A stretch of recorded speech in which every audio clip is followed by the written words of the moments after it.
listening to the Otasso Outdoors Podcast.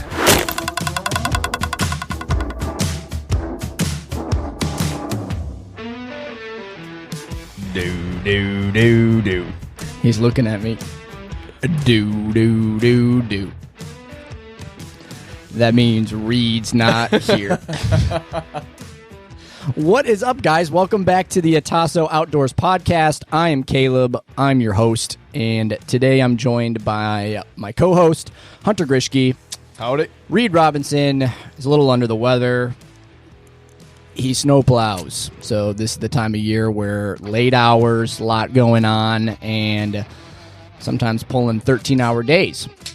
So in lieu of that, he's feeling a little scuzzy, so he's not going to join us today. If you guys are tuning in to the show for the first time, you're likely to find one of three segments. Segment number one. Segment number one is What You Got, Buddy? That is where we all bring articles, talk about them, learn a bunch of new stuff, and have fun. Segment number two. Segment number two is our Spotlight series. This is our favorite series. This is where we bring in awesome guests that we meet and network with in the world of the outdoors, and we sit down, we find out what they're passionate about, what they love, why they do what they do, and how they have an impact in the outdoors world. Segment number three. Segment number three is our head-to-head game show series, where we have a quiz master, have a bunch of questions, answer them, see who knows more, and we crown a winner at the end. Guys, you clicked on it, so you know what it is today. We've been super pumped. We got this one on the calendar a little while ago, but zooming into the pod bunker, we have Mr. Aaron Olsen with Next Step Outdoors. Dude, thanks for joining us.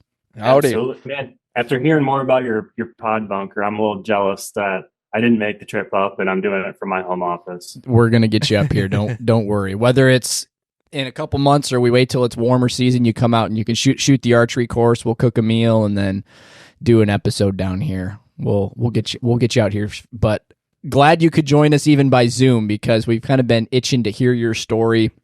I found Aaron on Instagram about a year and a half ago or so. Been following his YouTube channel and all like the Instagram and stuff. He's just been putting out some really good content and just kind of killing it in that realm. So let's dive into a little bit about who you are. So why don't you tell us about yourself, tell us about Next Step Outdoors, and then we'll really peel back the layers of the onion. Yeah, so I'm 31 years old. I live in North Central Ohio for the last 2 years. I was born and raised in Traverse City, Michigan. I played basketball at Concordia University in Ann Arbor, Michigan, and then stayed around Ann Arbor and the Detroit area for the last bunch of years before we moved down here. I kind of cut my teeth. I got into bow hunting when I was 12, and just kind of cut my teeth in northeast Michigan, where there's not a whole lot of deer in general, and the buck quality is not ideal. One of those places where if you see a single deer in a sit, it was a good sit. So it took me, I was trying to do the math last night. I think it took me 14 years of bow hunting to kill my first buck.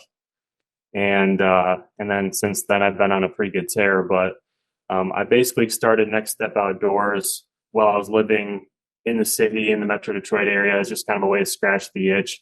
Also as a way to kind of just share what I was learning along the way. There was, after I got out of college and finished playing basketball, I had a lot more time. I was an adult. I had adult money and, some resources to throw behind my passion. So I started just filming hunts and whatnot, just to kind of document what I was learning, share with anybody else, trying to help them just shorten the learning curve along the way.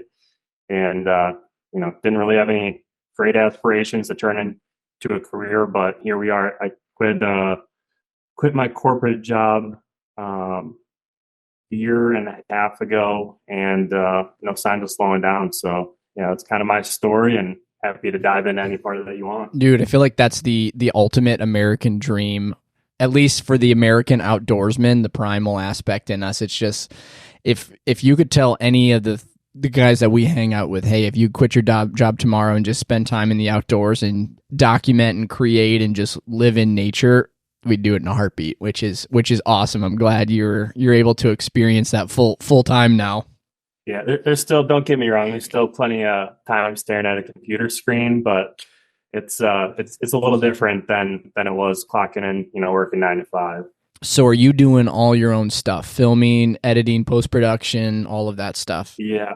So right now, I've basically been a one-man band. So I've been doing everything, filming. I've been self-filming all of my hunts. For the most part, I've been producing it all, editing it all, doing everything. This year was my first year. I actually had an actual paid cameraman for one of my trips when I went to Iowa this year. So that was a learning curve in itself, trying to figure out how to the first time I ever met the guy was on this trip. We just show up and Wow. hey, I'm following you around with the camera, and to try to take somebody else's input, while you're trying to make decisions in the woods, trying to pick trees that two guys can get in, and it was a whole experience in itself. But other than that, it's been all just myself. But I'm looking to, I don't want to have to be the guy forever, so I'm eventually going to be trying to get more help in the filming world and hopefully the editing world, because it can be kind of tedious. Yeah, I've heard that's I mean, the post-production aspect of it is there's so much screen time that goes into the editing and the piecing clips together and finding the right music and just B-roll, all of that. I think we had Jesse Anderson down here with Grizz Media a couple weeks ago, and we were talking to him, and I just don't think people, when they watch a video like you put out, or Chris B, or any of these guys that do content creation, I think there's a lack of appreciation for how much work goes into not only the filming aspect of it, but the post-production aspect of it. So, I mean, yeah, just carrying the stuff into the woods and setting it up every time is enough of a pain, but then to actually, especially it's a little different when you're, if you're hunting with a cameraman, your job is just to kill the deer, and the other guy is kind of responsible for filming it all and kind of directing things in the field. But when you're self-filming, you're basically trying to kill the deer twice. You got to keep them all in frame, and you're ranging, and it's really challenging. And anybody who self-films or hunts and has done it for a while, like just the capturing the shot on film is miraculous in itself. But then Right. all the time sitting there editing and trying to figure out, like you said, I can sit there and scroll through songs for forever trying to find the right track, and yeah, it can be overwhelming. But then you get it added in, and then you go post a YouTube video, and you're just kind of scrolling through, and you find another guy who used the same song. Okay, so let's go back all the way to the beginning. You said that you first started cutting your teeth bow hunting at 12 years old. So that was before, at our age, that was before you could legally use a gun to deer hunt, right? Right, yeah. So in Michigan, you have to be, at least back then, I don't know. Now I see like it may have changed. I just remember that was the only way I could get into hunting as a kid was with a bow. 14 was the age to gun hunt. 12 was bow hunting, and this was my first bow right here on the wall. No, that's awesome. An old Browning. I mean, it's just got like wheels and it's all wood and stuff. It doesn't even have like a real rest or anything. It's just got a little tab. So I about knocked a deer off the wall. That's awesome. My first one was a Browning. It was a Browning too. I think my dad bought it for me for like $30 at a garage sale. It was shaped really similar to that. I think it was probably a couple years newer once they had kind of moved into the compound realm. But so did you end up gun hunting at all? I did a little bit. So in northern Michigan, there's a huge, it's a very much like our family has 80 acres in a cabin, and it's very much like the what you think of as like the deer camp. If it's brown, it's down. Everybody's got their one box blind, and that's where they go sit every single time. But us kids weren't allowed to go for the opening week. That was reserved for my dad and my uncles, and I think they probably threw a couple brewskis back, and maybe things were a little PG-13 around the campfire. So us kids weren't allowed to be out there until we were a little bit older, but we'd go out there for like Thanksgiving every year and spend time out there, and I'd sit out there in a box blind with the gun. But I definitely right from the jump was like all gung ho on the bow hunting, and the gun hunting was just like kind of, I don't know, not back burner, but I definitely didn't spend a lot of time with the gun in my hand. What drew you to bow hunting? Where did that drive come from? I ask myself that a lot because so my entire first year of bow hunting, so where I grew up hunting is like Hubbard Lake, Alpena area. And at that time, tuberculosis TB was like a really big concern, and they were finding a bunch of cases. My dad actually killed a buck and cut it open, and sent it in to get testing, and came back positive for TB, which is like a pretty serious thing. And so the DNR like basically wiped out what was already a low deer population or a low deer density. They like wiped them out even more. So my entire first season of bow hunting, I didn't see a single deer. Oh, And not to rough. say that there wasn't any deer around, but I know for a fact I was hunting the same ladder stand every single time, accessing it the same way. Didn't care what the wind was. I didn't know anything about anything. I was just going to sit in the woods and, hope to get lucky because that's what I thought deer hunting was. And if you spend enough time out there, you'd get lucky. But so that whole first season, I didn't see a single deer. But I think that the reason why I stuck with it is I eventually, like maybe when I was 13 or 14, got to be buddies with a kid in my neighborhood. Well, his family grew up also where my family grew up in Northeast Michigan, and they had properties. So they had 240 acres and um, same kind of terrain, like cedar swamps and just, not a lot of ag, but some ag. And I linked up with him. We started hunting a lot and it's like actually seeing deer. So I don't know. It's kind of probably that having a hunting buddy probably was a thing that helped me stick with it and become so passionate about it. But I think just getting my butt kicked for so long is the reason why I'm so passionate about it. Because if I would have just went out there the first time and shot a buck and it was easy, I don't think I would really have quite the appreciation that I do for it now. I know you said it took you, what was it, 14 years before you killed your first buck. How many doe would you say you killed in between being 12 and what was it, 12 and 26? Yeah, quite a few. So like growing up hunting like at my cabin where the TB outbreak was, and they wiped out like I didn't even see a deer my first season. Like we never killed does just because there wasn't a lot of deer to begin with. So like that wasn't even like people didn't shoot does there. But when I got to hunt with my buddy and go to his place, we didn't really shoot does in our early years. Eventually, we got in good with one of the farmers around there and got access to like 1,000 acres of his land as long as we were taking care of the does. And I mean, we would just stack them up. So I mean, I killed a lot of does, and that's where I think I really kind of developed and honed my like the in the moment skills of like even just when can you stand up when you're in a tree stand, when can you draw back, how much movement can you get away with, where do you aim, tracking deer, like all of those skills were developed shooting does. And I still screw all those things up plenty, but I think that was a huge part of my development. So there was I couldn't put a number on it, a dozen maybe. That's still a lot of patience, though, because we've talked about this in the past. You meet a lot of people who will go right out and they'll kill either a spike or a fork or something like that their first year, and that's where they get the bug. But you rarely hear cases like this where guys have to have years and years of patience in the chase. And I'm sure you could probably contest to this that you're a better hunter and a more ethical hunter because of it. Yeah, and that was definitely like to your point. A lot of people, yeah, there's that progression. You go out there as a young kid and you shoot the first buck you can, and a lot of times because they're the dumbest animal in the woods, and there's the highest percent of all the bucks are a year and a half old bucks. So you're going to shoot a spike or a 3-point or whatever. For whatever reason, by the time that I was like my skill level was at a place where I could kill those bucks, like I wasn't interested in them. I wanted to kill a 2-year-old. And my like expectations always were a little bit ahead of my skill set. So, by the time I could kill a year and a half old bucks, I was already having my eyes set on the 2-year-old. So I let those year and a half old bucks walk. And then all of a sudden it's like, dude, you've never killed a buck. Are you really going to pass a 2-year-old? And it's like, well, he's a small 2-year-old, like if it was a good 2-year-old, I'd shoot him. And I don't know why though. I mean, I've shot a couple 2-year-olds in my day now, but like I never shot a year and a half old buck in my entire life. And like, I don't really know what to say about that or have any like real reason why. God bless you. If we could take that mentality and copy and paste that into every Michigan hunter, Literally everyone. Michigan would be a deer hunting destination, which it is not.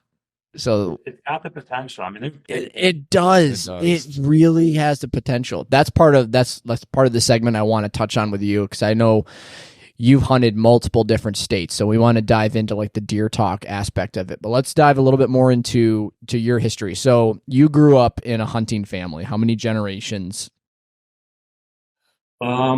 that I don't know. I think my ancestors are like Norwegian lumberjacks and stuff like that. So they've killed a lot of stuff. Yeah, they killed a lot of stuff. Maybe I some mean, my people. dad hunted, my grandpa's hunted. So at least like the immediate, like all the people that I knew and my family hunted for sure. That's cool. Okay.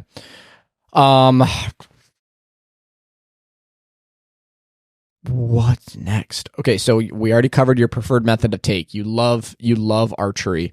Are you more of a morning hunts guy or an afternoon? It depends on the time of the year. That's tough. Like if it's early season, I mean, I'm hunting in the evening. And when I say early season, I mean I'm talking the front half of October, but I'm also talking like all of September. I have hunted a lot of mornings those times, and like I've had encounters with bucks, but I just feel like for the input and how much effort and work and waking up early, and especially because the days are so long earlier in the season, I tend not to. And I really enjoy taking my time in the evenings, scouting my way in, being super methodical about, every step that I take and being able to see things. And then also like whether it's through scouting or just, making an educated guess about where these bucks are bedding, like, I can kind of see what the playing field looks like in real time. But in the rut, man, I think all of my best rut hunts have been mornings for sure. And I like all day hunts too. Like I've killed, last year was the first year I killed a true like midday buck. I killed him at like 12:45 or something. But I couldn't tell you how many like nice bucks that I've had come cruising through midday. I just haven't been able to capitalize on them. That is crazy. That's cool. As far as hunting goes, have you branched out from the deer to elk and mule deer? Have you gotten that chance yet? Man, I've been trying to kill turkeys for forever and just killed my first one this last year. But With a bow or a gun? With a gun. Nice. Okay. Nice.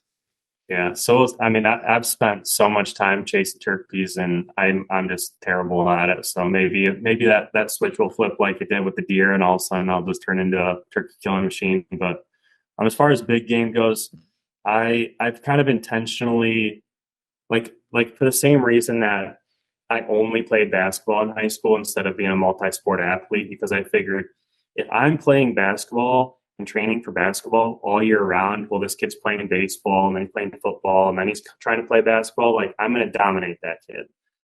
So I've kind of had that same mentality for hunting, where it's like I want to be, and it's not necessarily a competition thing, but I want to get really good at one thing and really drill down into one thing and become better than just a jack of all trades before I start diving into the other things. Plus, like, I'm kind of afraid to start elk hunting because I think I'll just fall in love with it. for your wife's sake. Get into some trouble. Yeah. I'll be trying to. We were talking last night. I'm like, would you want to move to Iowa with me? And she's like, is it warm there? I'm like, not really. She's like, no. But yeah, it's about the same as Ohio, just bigger deer or something. But no, I'd really like to. I've done mule deer hunts, or I've hunted places where mule deer and whitetails coexist. And the first few, the trip was planned to hunt mule deer, and we just get our butts kicked the first few days, and then we get into some whitetail bucks, and it turns into a whitetail hunt. But man, I'd love to. And you only get so many deer seasons, and especially as a healthy, able body, and you can whitetail hunt. You got people rolling out in wheelchairs to their box blinds and stuff. So you can whitetail hunt your whole life. but like you can only get out on the mountain so many years. So I think if I don't do it this next year, the following year, I'm going to try an elk hunt. Like I just got to start doing it. That's a really profound analogy. I've never really thought about that before from the aspect of deer hunting. It's kind of like the golf of sports. Like you're always going to be able to do it until you're, not physically able to a certain extent, but other stuff you're not. That spot and stalk. Think about, I think there's not many species that you can actually sit and still hunt for. It's very limited. And the majority of other species are all spot and stalk. So that's really wild to think about. That doesn't motivate you to want to get out and get after it while you're still young and agile. I mean, even nothing against guys in their 50s, but guys in their 50s and 60s, I've seen some guys that can handle their own, like Cam Haynes. There's a few, but a large demographic of that age group probably couldn't huff up a mountain in Wyoming without a lot of training. Yeah, lots of training. Yeah.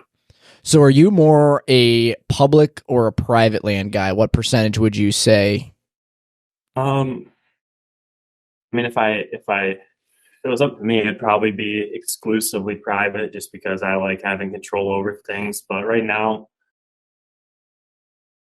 my everything local that I do in Ohio right now is private land. I've spent some time on public, and I plan to, if I had to put into a percentage, probably put like 33%, like a third of my efforts into public land this year, just to have like, wider net to cast. And that way, like if, I'm hunting 3 smaller private parcels and, the buck caliber that I'm trying to kill is not present at that moment, I have, I can go out in the woods and still hunt and stuff because I hate just sitting at home. But all my out of state stuff has been public land. So all my early season trips, I just got back from Missouri on New Year's Day. That was all public land. But yeah, it's basically local stuff. And then in Michigan, when I still go up there, it's private land, but everything else is public. Okay. Do you ever have frustration? Is public land? Because I've honestly never hunted public land. We've had a couple guys on here. Ben Felposh, who was one of the interns for the Hunting Public, he came on and we talked to him, and the stories that we hear from people of just how brutal public land is these days. Are they true, or is it just all depending on where you go and how deep you go? It's definitely like I hunted a couple seasons public land in southern Michigan, and that was brutal. But I was getting giant bucks on trail camera. One of my buddies ended up killing my number one. We weren't buddies at the time, but he ended up killing this buck that was my number one target that I was chasing all year. And then I got connected with him and we got to be friends. And so it's like, it's still possible to kill good deer out there. And there's tons of people that do. It's just a lot of time, a lot of effort. But what I would say about like my feelings towards public or towards private is like, there's different camps of people. There are I only hunt public land and you'll never catch me on a piece of private because I get bored sitting on the same piece of land every time. And then you got the private land guys that are like, I like this 100 acres and I can fine tune everything and I know where every single deer is bedding, and I got cameras and trail camera, I got tree stands manicured in the perfect tree. Like I'm my goal for hunting is just to be just kind of like I want to be like all around hunter as best as I possibly can be. So like I love doing the habitat work. I love putting in food plots.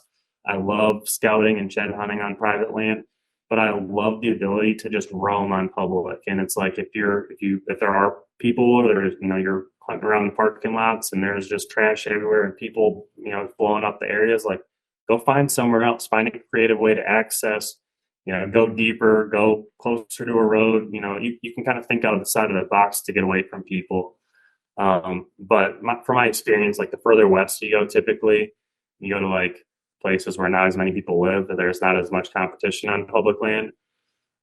So like if you get out to, the Dakotas or Nebraska or, basically anywhere west of the Mississippi, it's kind of common sense. Like if you're hunting around, Lansing, like whatever, I don't know exactly. Yeah. I've hunted right around there, but it's like you're hunting the closest public land to a major city in your area, there's going to be a lot of competition. But if you go into like BFE, like there's not going to be a lot of people out there. Right. Except I think in the rut, like all bets are off, and if you're in an area that's got big whitetail, like people are going to find out about it. But all the boys with their crossbows go out and sit on their buckets at the base of the trees trying to. We were in Missouri. I was out there, like I just said, and it's you can't run trail cameras out there, but and you can't, it's public lands, like you can't really trim and hang stands and whatnot. People still do, but every single field, everywhere out there was a milk crate, a bucket, every like 100 yards that in a rut, people were just lining those fields with their crossbows,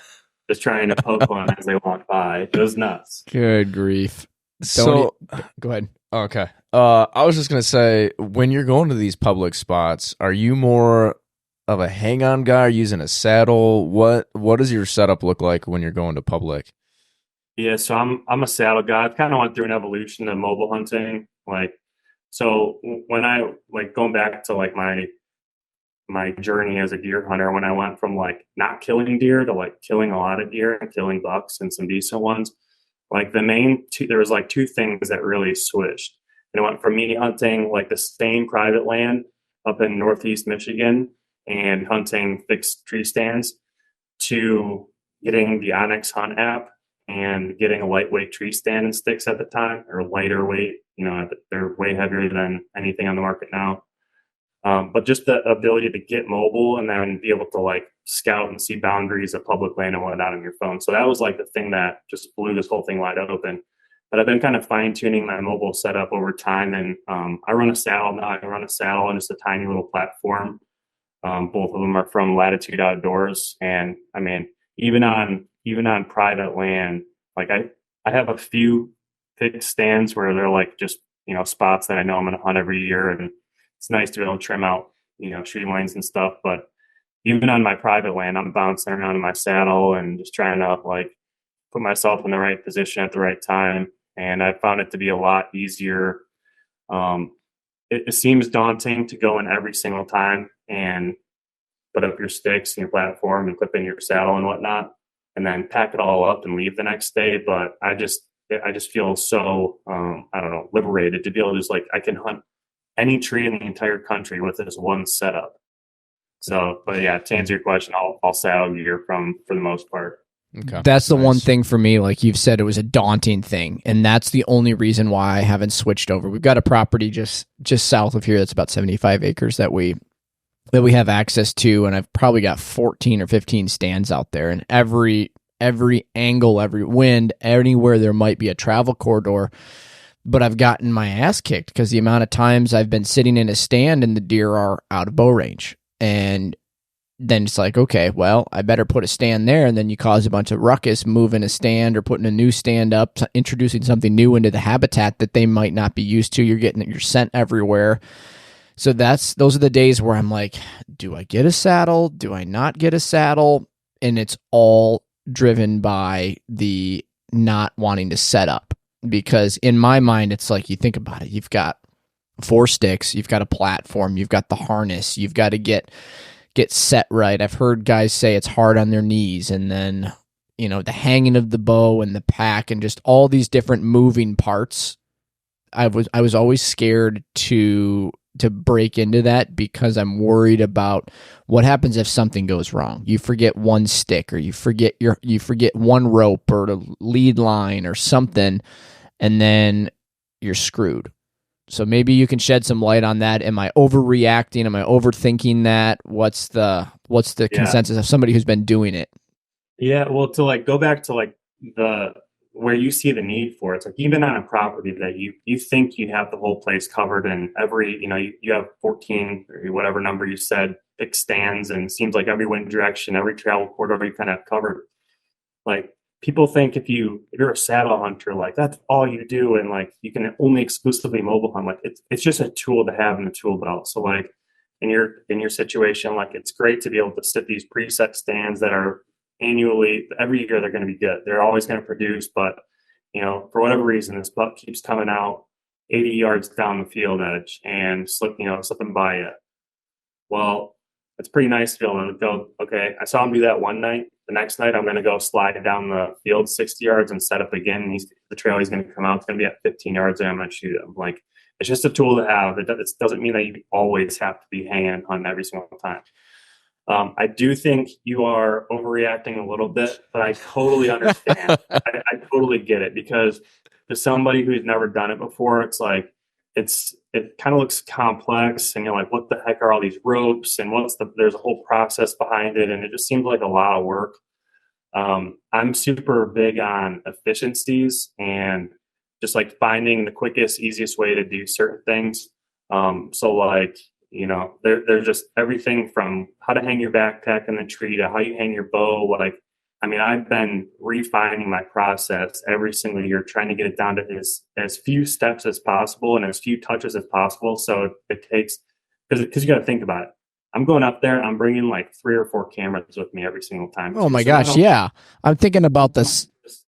Not only am I just trying to get in position to kill a deer, like, I'm hauling this other crap up, and then I got to set up and tear down every single time too. So to me, it's like, man, if I wasn't filming, it would be like no sweat off my back to hang and hunt every single time. It's just like, it's like double the work and double the weight of everything because of all the camera gear that I do. But I mean, when we get together, when I come up, I can bring stuff and you can try it out, and I can show you like exactly how I do stuff, and you're going to be like, damn, this is a really cool tool to have. That'd be awesome. I'm scared about that day, because I know it's going to open a whole new can of worms, and then I'm going to have 24 tree stands that are just going to be collecting dust.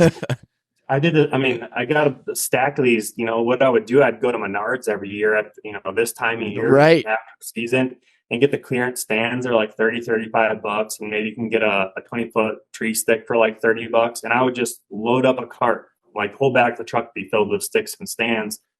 And then they're really terrible directions, and they take forever to assemble all these freaking tree stands. And you go lug them out there, and it takes forever to it's just a pain in the butt to hang them. But so I just stopped doing it. I think that's where my mindset of it being daunting comes from. Is I know how much of a frustrating process it is to put the little foot pegs in, or like I have the Hawk helium sticks, and I'll use that to get my stands hung and things like that. And it's a pretty difficult process to get up there and get balanced, and then get your straps around the tree and get that stand hung level, and then getting up on top of it. And so I think I'm paralleling that too much with the saddle. When you're hanging those stands, are you like attached to the tree, or are you using a lineman belt or anything? So I've got like it's almost like a tree trimming harness, kind of like a rock climbing harness. So it's a waist harness. It's pretty, yeah, it's basically a saddle. And I've got a lineman's rope around the tree, and I'm going up, and so I can lean backwards. I can lean backwards with it and get my steps done and go up. So in theory, I'm using a saddle to hang my stands. Yeah. The reason when I was mobile hunting, basically up until the time I started saddle hunting, like I was just like, hugging the tree and wrapping a leg around the back while I'm trying to do stuff. And, you can only do that stuff so many times before you slip and fall. Yeah. That's scary. The amount of times you feel yourself going back, and it's just that moment, and your heart stops for a split second. Yeah. So now it's like I'm attached to the tree. I'm stationary on my whatever stick I'm on, and I'm hands free. So I feel like it takes a lot less effort to, hang stuff and whatnot. And I'm also not lugging up a 16-pound tree stand. I'm, it's a 2.5-pound platform that I'm attaching in the tree. So it's a little less cumbersome than trying to hang a big tree stand. What made you go with Latitude? I know there's like Latitude, Tethered, Cruiser. There's a lot of guys swear by brands. Is it kind of like a bow thing where, you just find what works best for you? Well, so the reason I got hooked, or I've been working with Latitude, out of all the guys that I've ran a bunch of different saddle brands up until that point. They were just a bunch of kids like our age. They were like not too fresh out of college. They're Michigan guys and public land hunters, like through and through. And they were like, we don't like the offerings that are in the market right now. Let's build our own saddle.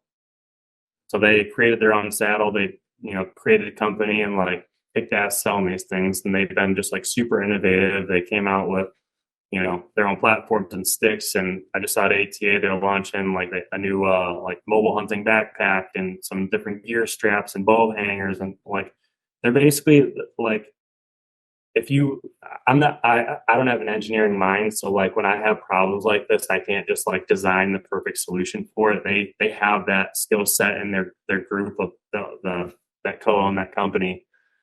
But they're just a bunch of hardcore deer hunters that created the gear that they wish existed on the market. And that's what it is. That's what drives the industry.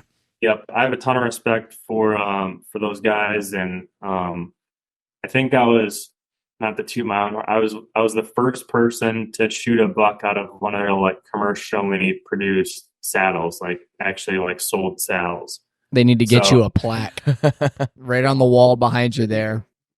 It's right above the computer. That is super cool. But kind of go like, I do think it's in a way like a lot of things. Like you probably decide I wouldn't get a hawk set up by any means. But if you get any of like the main brands, like they're all making good gear nowadays. So it's a lot of it's personal preference, a lot of it's, branding and marketing and whatnot. What's the beef with Hawk? Is it just too commercially produced or mass produced? It's like cheap, lack of quality control. And that is not what you want when you are having a piece of mesh hold your body 30 feet in the air. Plus, like, there's there's some sticker shock. Like it's not a cheap endeavor to get into, whether you're saddle hunting or getting like a lightweight tree stand. Like it's kind of pricey. That's why I haven't done it. I mean, it's what would be the number you'd put on it? Probably about $900 to $1,100 for a good saddle setup. I was just gonna throw out $1,000. So yeah, somewhere in that ballpark. But that's everything you need to hunt. And you can hunt any tree in the entire country. And the thing about it too is like you're not leaving that. You can, like, I'll leave my sticks, my platform overnight or a couple nights or whatever to place that I'm going to continue hunting. But like for the most part, like you're not leaving that stuff out to weather all year round. Like you leave some of these cheap tree stands. Like you take care of your stuff, it's going to last a long time. So you buy that one setup and you're good to go for forever. Like, and I'm not forever, but like there's probably a certain general warning somewhere on there that says like you should probably replace these ropes every so many years. But yeah, I mean that's gonna replace like how many those 14 tree stands you got at that one property, like how many did that cost you? And then Facebook Marketplace. You know what it was? I found a guy who switched to a saddle.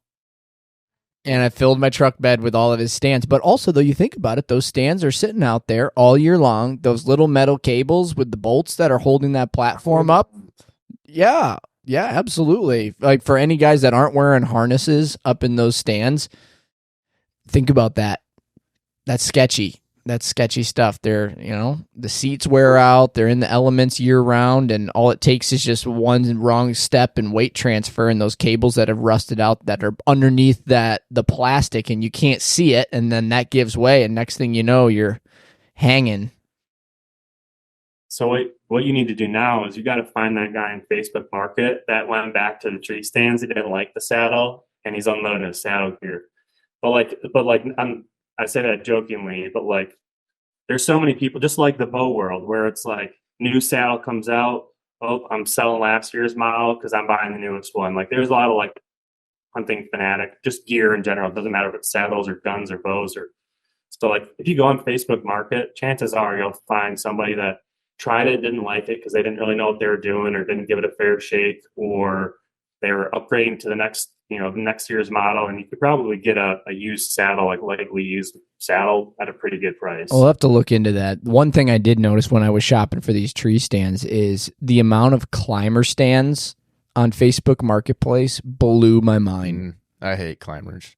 Yeah. And I think that might have been everybody switching to saddles. All of a sudden they're like, oh, there's no need for climbers anymore. I mean, even my dad, who's, I don't know I should probably know how old he is, 62. Like he was a climber stand guy for forever, had his Viper Summit, it was like a freaking lazy boy out there in the tree, but you had to pick a certain tree to be able to climb it. And I remember hunting with him on some public land in southern Michigan, and, we'd walk in together and he'd split off one way and I'd keep going. And I mean, I could hear him climbing up that tree for like 10 minutes. And he wouldn't see any deer. And I know why. I didn't see any deer either. Blowing halfway to the next county. The telephone poles. He's a saddle hunter now too, and he's doing the hanging hunts. And I mean, I don't think he misses his climber stand one bit. I'm so glad my wife doesn't listen to these podcasts, because you'd be in trouble. You're selling us hard right now. This is the problem is throughout this whole podcast journey over the last couple of years that we've had, the amount of guys that we have talked to that are just hardcore saddle guys now is heavily outweighing the stand guys now. And just being mobile is a game changer, and they're killing bigger deer. I mean, I see the deer you kill. I saw the deer Nate killed. It's crazy. And I think like the bigger deer is great. And there's a lot of people that hunt permanent stands all year round, and they kill big bucks too. But the mobile thing is the biggest difference.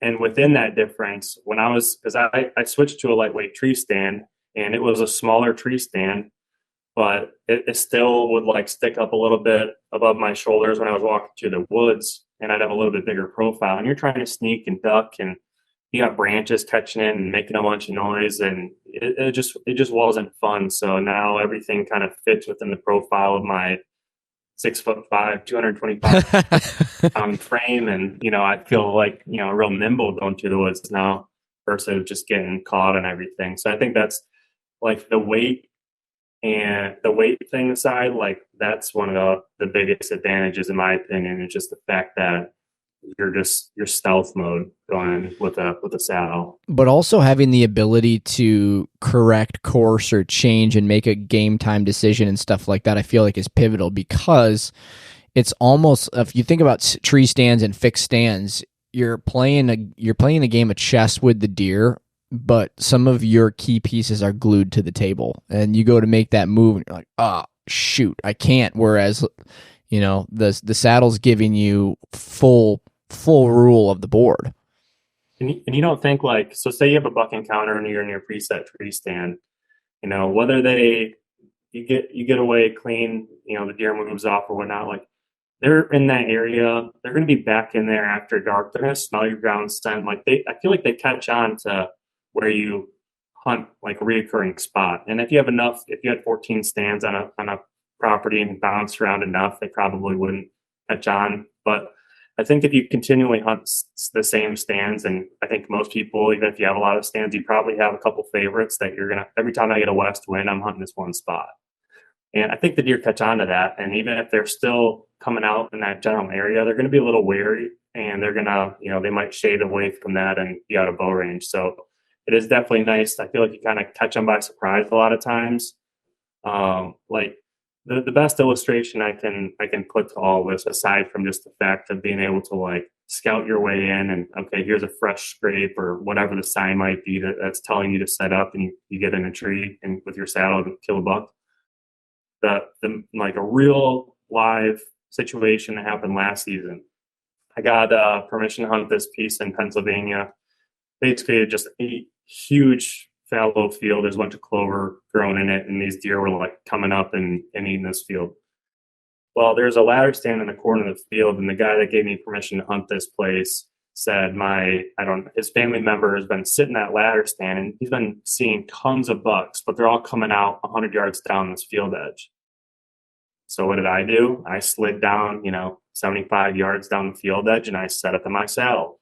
And I mean, I couldn't tell you how many bucks. I saw like 8 or 9 bucks in the first night I sat there. It was just like, it was one of those, like the 2 days that I hunted there were just like the most unbelievable. Like, is this really happening? Like, especially in Pennsylvania, like not somewhere where it's not Iowa.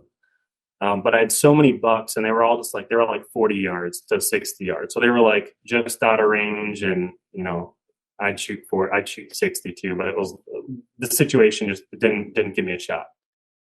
So the next night, so I already made the one adjustment from the anecdotal evidence that this guy said these bucks have been coming out 100 yards down this field. I adjusted and almost killed a buck. The next night, I slid down 20 more yards or 30 more yards, and I had the top 2 bucks. Shooter 1 come out on one side of me, and as I was ranging him, about to shoot him, the bigger one that I wanted to shoot popped out on the other side of me, both of them within like 20 yards, and I shot right over his back. No, he ducked my arrow, but 30 yards unalert, feeding clover, broadside, he ducked my arrow, and I didn't shoot any deer. But like the fact that I was able to make those adjustments is like the biggest, like, what are you gonna do? Sit in that ladder stand all season long and watch these bucks feed out there until, you know, they smell you enough times to stop coming out? Or till gun season. Yeah, they tried that, it didn't work. So someone listening to the podcast, brand new, they want to try out saddle hunting. What are 2 or 3 things for advice that you can give them to get them, you know, started on it, or, you know, get them some interest with it? So I think my biggest advice would be to subscribe to my YouTube channel, because I share lots of tips and tricks on how to get into saddle hunting. I'm just kidding. Do that, but no. But there's I mean, I would watch some videos for sure.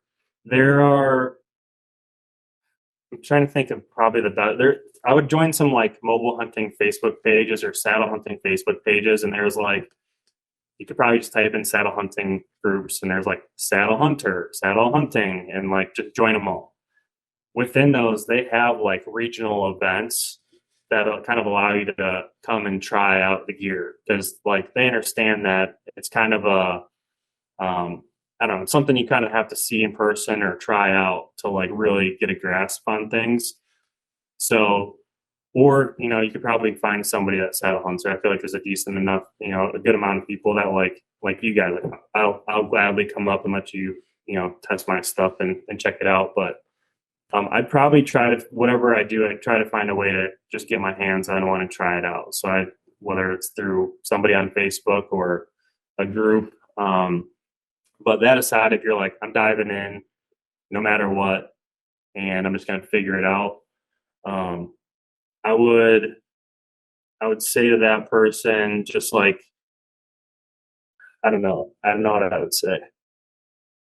Be patient, I suppose, because, you know, just like anything, the first few times you try it, like the first few times you climb the tree, first, your system probably is going to suck. You're not going to know how to hang your sticks off the side of you to make it efficient, to, you know, minimize steps and whatnot. You're going to be, you know, hanging a stick and climbing down, grabbing a stick off the ground, climbing up, hanging that stick, climbing all the way down. Like, I go up the tree in one trip every single time, and then down the tree in one trip every single time. And that's where a lot of the efficiencies come from. So I think just practice and patience. And the other thing, like, I think some people would probably argue that it's uncomfortable.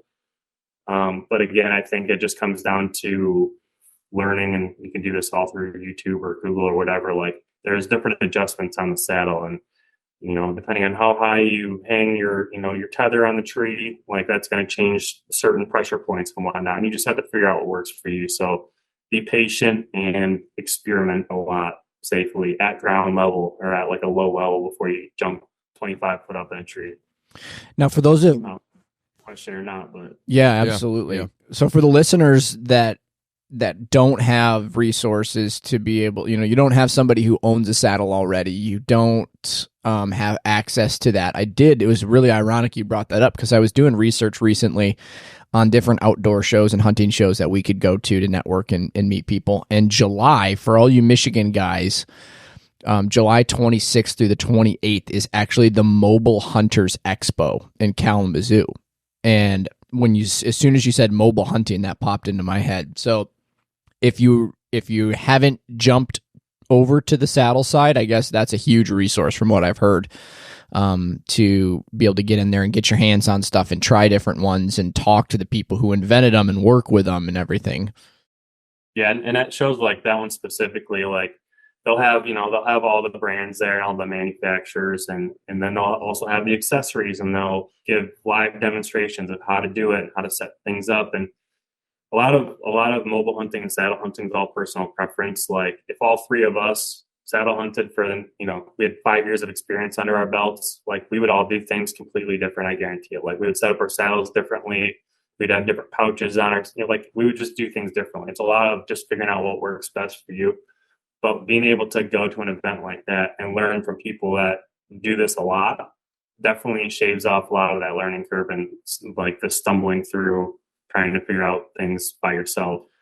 The other thing at those expos is there, it's not just the mobile hunting. There's there's a lot of like deer hunting applications. So people talking about how they're killing deer through mobile hunting, like they're giving actual use cases of like what they're looking for when they're scouting and stuff like that. So events like that are an awesome time to learn and, hands on, definitely. I think it's huge from just an education standpoint. And that's one thing I really, really shout out the bow hunting community specifically for is it's a tight-knit community and everybody's always willing to give advice or help somebody and kind of cultivate that next generation. I see that a little bit with the gun hunting realm, but I see it a lot more out of the bow hunting realm. And I can't put my finger. Yeah. Yeah, split the room there. All right, let's move on to Next Step Outdoors. Let's talk about where that started, where the idea came from, where the name came from. Just start from the beginning and give us kind of the step by step of where that's all at and where it's going. So before I had any aspirations of doing a YouTube channel, like I'd been filming my hunts for quite a long time because the way I grew up in northern Michigan, there was four of us. We had this like 150-year-old farmhouse that we used as our base camp. And we would all, you go hunting, everybody comes back to the house and it's like, well, what did you see? And then you kind of like give them your shakedown of what happened and try to recall things as you remembered them in the moment. And then the next guy, what did you see? And then, he'd go through his stories for the evening. Well, eventually got to the point where it's like, why don't we just film this stuff so we can just plug in our cameras to the TV and show you guys like, was it a big buck or was it like, a big 1.5-year-old buck? Like let's just take the guesswork out of it and start filming this stuff. So that was like prior to even having any YouTube aspirations. I'd been filming hunts, but Next Step Outdoors I actually started as a written vlog. So I sat down and like figured out how to build a website and all this stuff. And I got, I don't know, maybe like 5 or 6 blog posts on there. And I've never written another one. I'm actually about to relaunch it. But I started as a written blog, just kind of like sharing my experiences and what I was learning. And the whole like Next Step Outdoors is like, I want to help people take the next step outdoors, like deer hunting.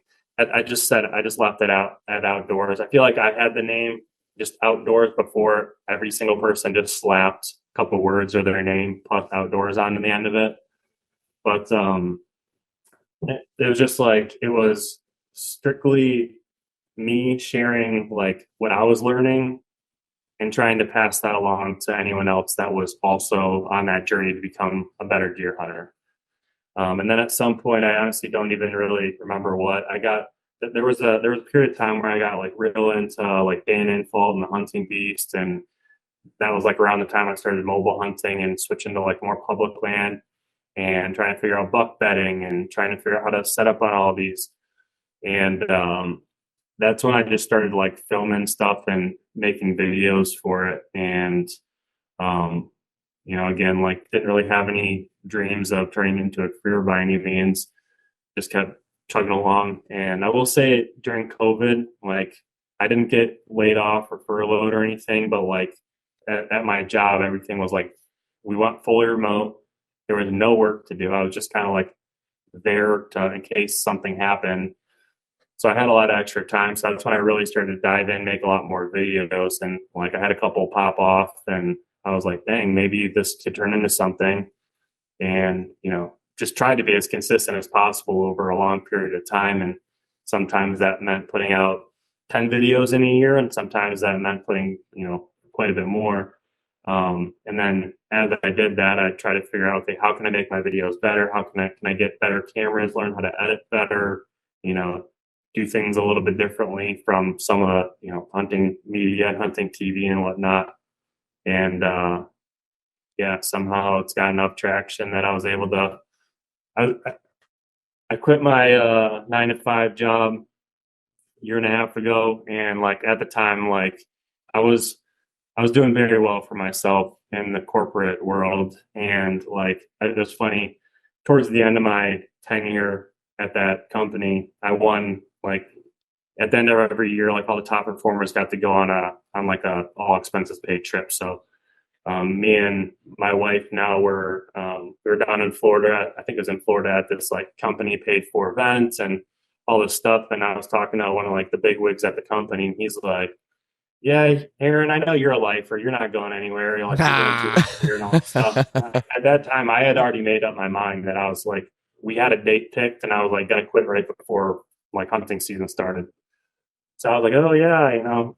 So, anyways, get back from that trip and resign basically, and everybody thought I was nuts. But I think the coolest thing about this whole thing, when I resigned from my job, there was a lot of people that had been at that company for a long time and made tons and tons of money, and they thought it was so cool that I had the balls to go try something on my own and like bet on myself instead of just doing like the safe traditional 9 to 5 thing, working in corporate America.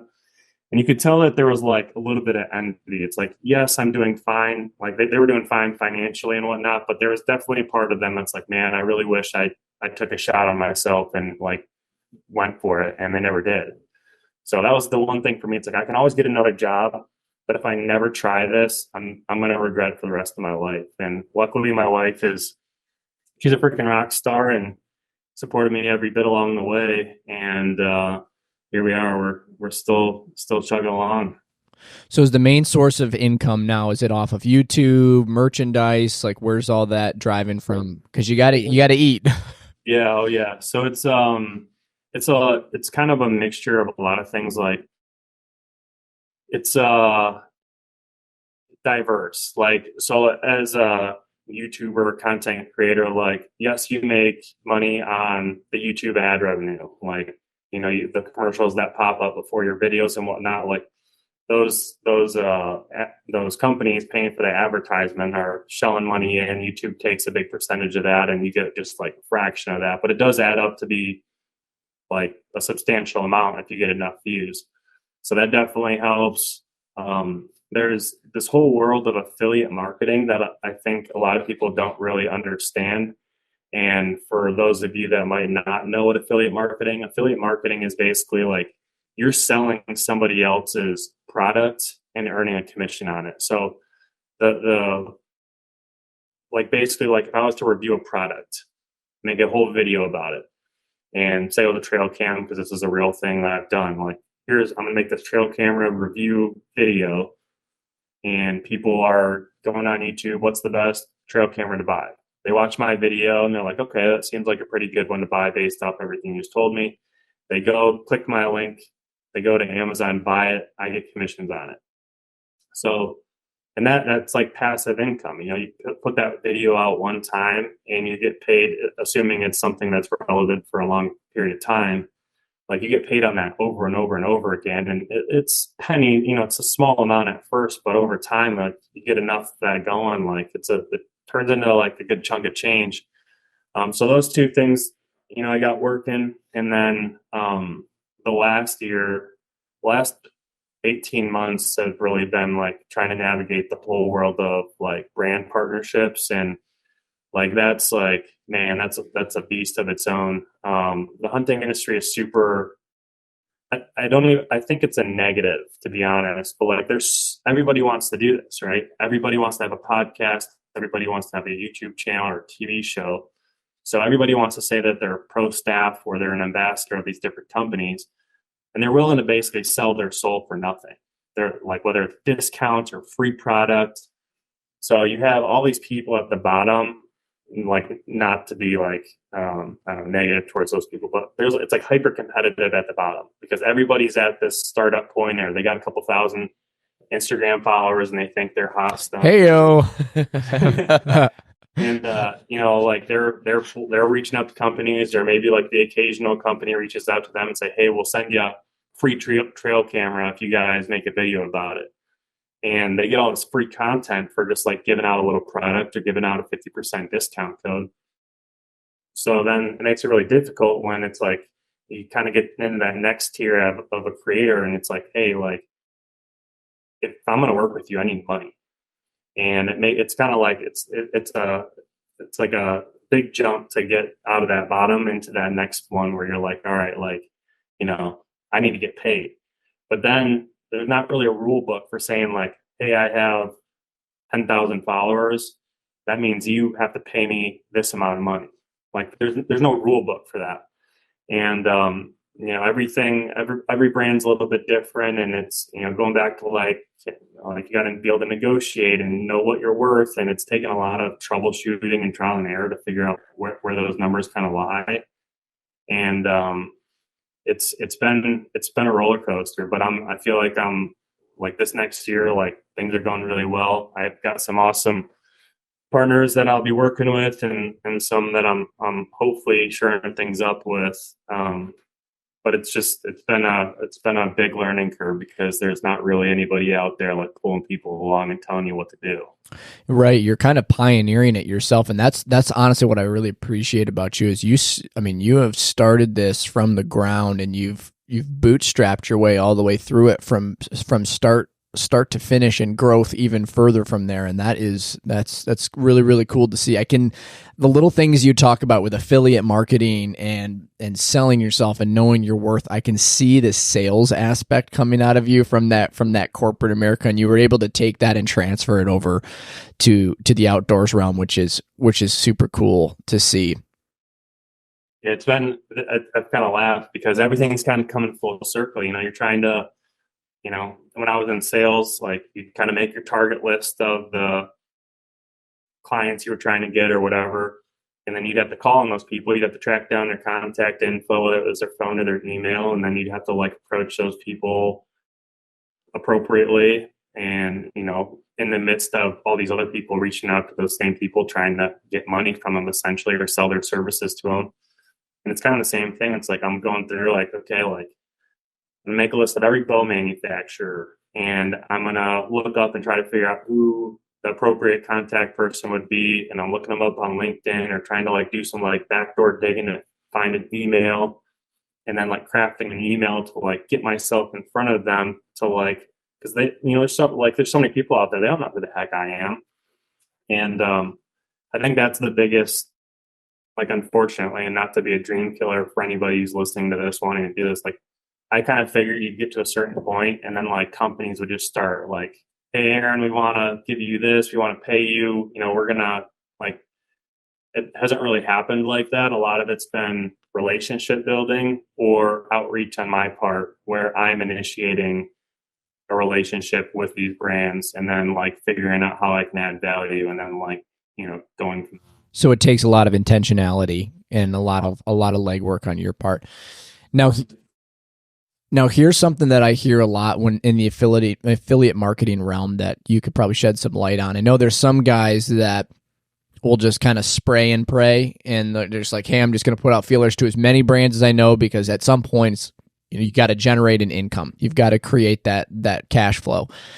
And then you've got the guys out there like, I am only going to partner with the brands that I use stuff for and I believe in and our values align and stuff. Where are you at kind of in that realm right now? That's a super good question, because like I remember when the hunting public, they were kind of like doing their own thing. And then like the second that they got paid sponsorships, like everything changed. Like just, I don't know, you could just feel it. You could like smell it out so quick. Mm-hmm. And like when money starts to get involved, that's when everything changes. Because if you're not authentic, like the whole goal is to build an audience that trusts you. Otherwise, like you have no influence. And not to say like my goal is to have influence over as many people as possible. I'm just trying to help people out. But the second that you start misleading people because it puts money in your pocket, like you're going to lose all credibility. And like, it takes some, just like that, your credibility's gone. So authenticity and integrity is like critical for me. Like I will not work with a brand if I don't believe in your product. Most of the companies that I'm partnered with are companies that I've been working with, or like using their products for a long period of time. Or they're companies that I've been able to use their product, make sure that I like it before I agree to anything. And like, if you rewind like 18 months, like right around the time I was trying to take this thing full time, like I had a company reach out to me, one of the few that actually solicited me and wanted to to like, they reached out and wanted to pay me and stuff. And I was like, oh my gosh. How? Awesome. Yeah, I was gonna say, how did that feel? It was awesome. And it was like, in the grand scheme of things, not a large sum of money, but like at the time to help me transition from my 9 to 5 to being, 100% on my own, the amount of money that they were putting up was nice. It would have definitely been helpful. And I had some concerns. I'm not going to say the name of the company or anything, but I had them send me like their full kit. And I mean, they were super cool about it because they totally got it. And they only wanted me to promote their stuff if I truly believed in it. But I got it. I didn't think I thought it was too noisy, especially as a bow hunter. It was more like mountain, kind of like Western style hunting gear. I didn't think it would be warm enough for like long tree stand sits, like regardless of how I layered it. And I said, hey, I really appreciate all this, but like, I'm going to send this back. And like, if you guys do like go down the route of making a more whitetail specific line, I would love to work with you guys, but like, I'm not going to sell out for what you guys got. So yeah, like going back to your question, like I'm very much so like, I'm only working with the brands that I trust. Or like brands that I really truly believe in. And there's a lot of good brands out there. So like you could probably get away with a little bit of like, as long as you're working with some of the top companies in a certain category, you're probably safe. But like I'm pretty conservative about the companies I work with. Well, I have a lot of respect for that too, because it really builds rapport with your followers and your viewers and your community that you're building. Because like you said, trust is huge. When you get somebody who's following you and watching you and taking advice from you and stuff, there's that inner conscience that we all have about, leading certain people astray. You might be demoing a product that, you're 50% on board with, you might not be all on board with. And then there's that one guy who hunts public land, but he's been following you forever. And so he scrapes together every little bit of pennies that he's got to buy that one thing. And then it turns out to be not what he thought. And now he's got a tainted view. So I really respect you from that aspect. That's super cool. I appreciate that. All right, let's dive into... I think I'm going to hold off on that one. That's the fun one because I know he's going to love that. I think I know what you're going to say, and I kind of want to hear it, but I want to know what would you? Let's go deep real quick. This or however long it may be. What are you passionate about? I'm passionate about personal growth, whether I think like if you're not growing, you're dying is kind of like my thought process towards a lot of things. Like when I am, and it's, I mean, I'm about to turn 32. Like I feel like I've gone through a lot of different periods of life where there's periods of time where I was like very invested in trying to get better or attain a certain goal or, be a really good basketball player. Like I did that. But then there was also times after basketball where like I just sat around and got chubby and, didn't do a whole lot with my life. And like I was pretty miserable.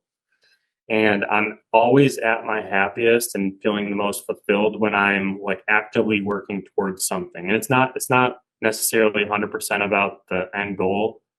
And like this is applicable to deer hunting, but also just life in general. Like right now I've got some like fitness goals and whatnot. Like, I got financial goals, like family goals and faith goals and all these different things. But like, I'm very intentional about like the direction I want to go because it's so easy. Like I kind of alluded to, like there's been periods of life where like I didn't have a clear direction and I just kind of like putzed around and got nowhere. And, before I know it, I'm 20 pounds heavier and, just like not super thrilled with what's going on in my life. So, like I like reading books. I like just anything that I think will give me an edge or help me get from point A to point B.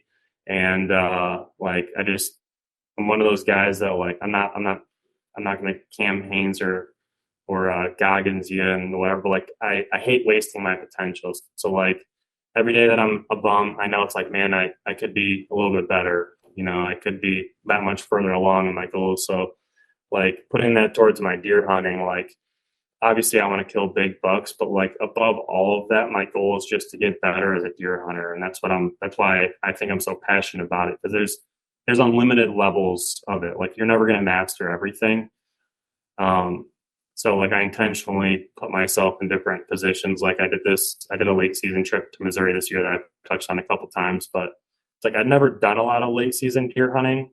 So I wanted to try it, even though like I'm like suck at it. Like if you're not willing to go through that sucky period of life, like you're never going to get to the part where you're actually good and like you can enjoy things. And I think that's true with anything in life, whether it's business or relationships or marriage or I'm trying to figure out how to be a good father all of a sudden, and that's just added complexity to everything else in life, and got to be a lot more selfless about things. Hey, if you think about it from this perspective, at least you're raising a free cameraman. That'll cut back out of some of the overhead. I'm just hoping he can help carry corn piles and stuff here soon. Start baiting my camera. No, but, yeah, I'm stoked to get him out in the woods like the second he can. I'm like, I've been pretty cold this week. I'm like, maybe we can go do some scouting, and he can be in like a chest pack, but he probably freeze out there. So that's an accessory Latitude needs to add in, is the front side baby pouch. Yeah. Heck yeah, heated. Yep, I love it.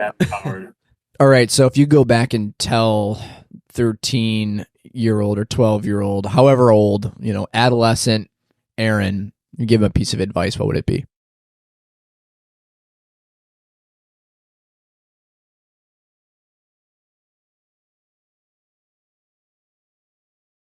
Man, that's deep. I don't know. I'd probably say we're already underground. We can't get much deeper. So yeah, no kidding. Probably just to have faith. I think a lot of times, even in like my current life, like I'm so caught up in like the short term. But if you look at things over like a long enough time horizon, like even in like the scariest times in my life where like I didn't know how I was going to pay rent, I don't know how I was going to make a car payment, I don't know how anything was going to fall into place, everything's always worked out. And there's always been like an increase. Like everything has always worked out for the better, even in like things that seem negative at the time, like they've benefited me somehow. So just have faith that like things are going to work out. Don't stress too much. Just keep moving forward, keep working hard. And like I would say, like I think one thing that has really helped me, and I would reinforce into my 13-year-old self, is just to like have a vision, like have goals and have a vision, but don't be so rigid to them. But like be working in that direction at all times. And like that was always kind of a thing. Like when I got to college, like I was already playing college basketball, I was planning to play college basketball, but I had planned to go to med school, like be a doctor. So I did pre-med. Meanwhile, all of my peers were like, what do they call it when you don't choose a major? Undecided. So they're all undecided, and I'm decided. So it's like I have a clear path that I'm going to be a doctor, and these guys are just like, I don't know, I'm taking like all these like BS classes.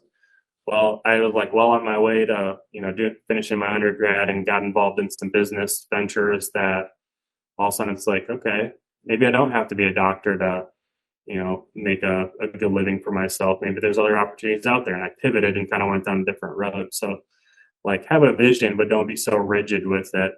And just enjoy things along the way. That's one thing I probably haven't done a good job of, is I'm hyper focused on the future and what's going to happen and what I can be doing, that I like don't enjoy the here and now. It definitely affects my deer hunting too. Like be like having a sweet hunt, and I'm like thinking about, God knows what else. So. Always be growing.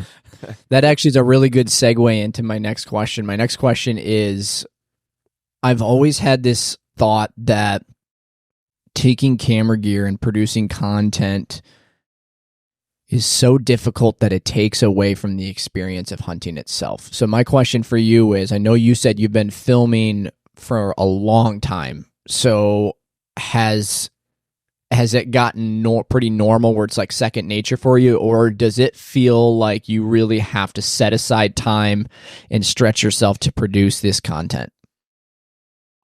I'd say it's more second nature now, but like trust me, there's definitely times and it's like, man, I remember barely, but I remember a period of time where I just threw a grunt call in my pocket, strapped on my release, grabbed my bow, and like went into the woods. Like it's not like that anymore.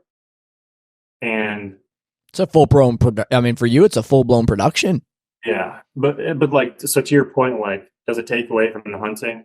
I could tell you multiple occasions where it's like I had a cool buck encounter, whether it wasn't something I was going to kill, but had a cool buck encounter, and the buck works out of you or whatever, and all of a sudden I snap back to reality and realize that I lived that entire moment through my camera screen trying to keep them framed up, and it's like, damn, I just kind of like I just experienced that off of the camera instead of like looking up and like seeing it for myself.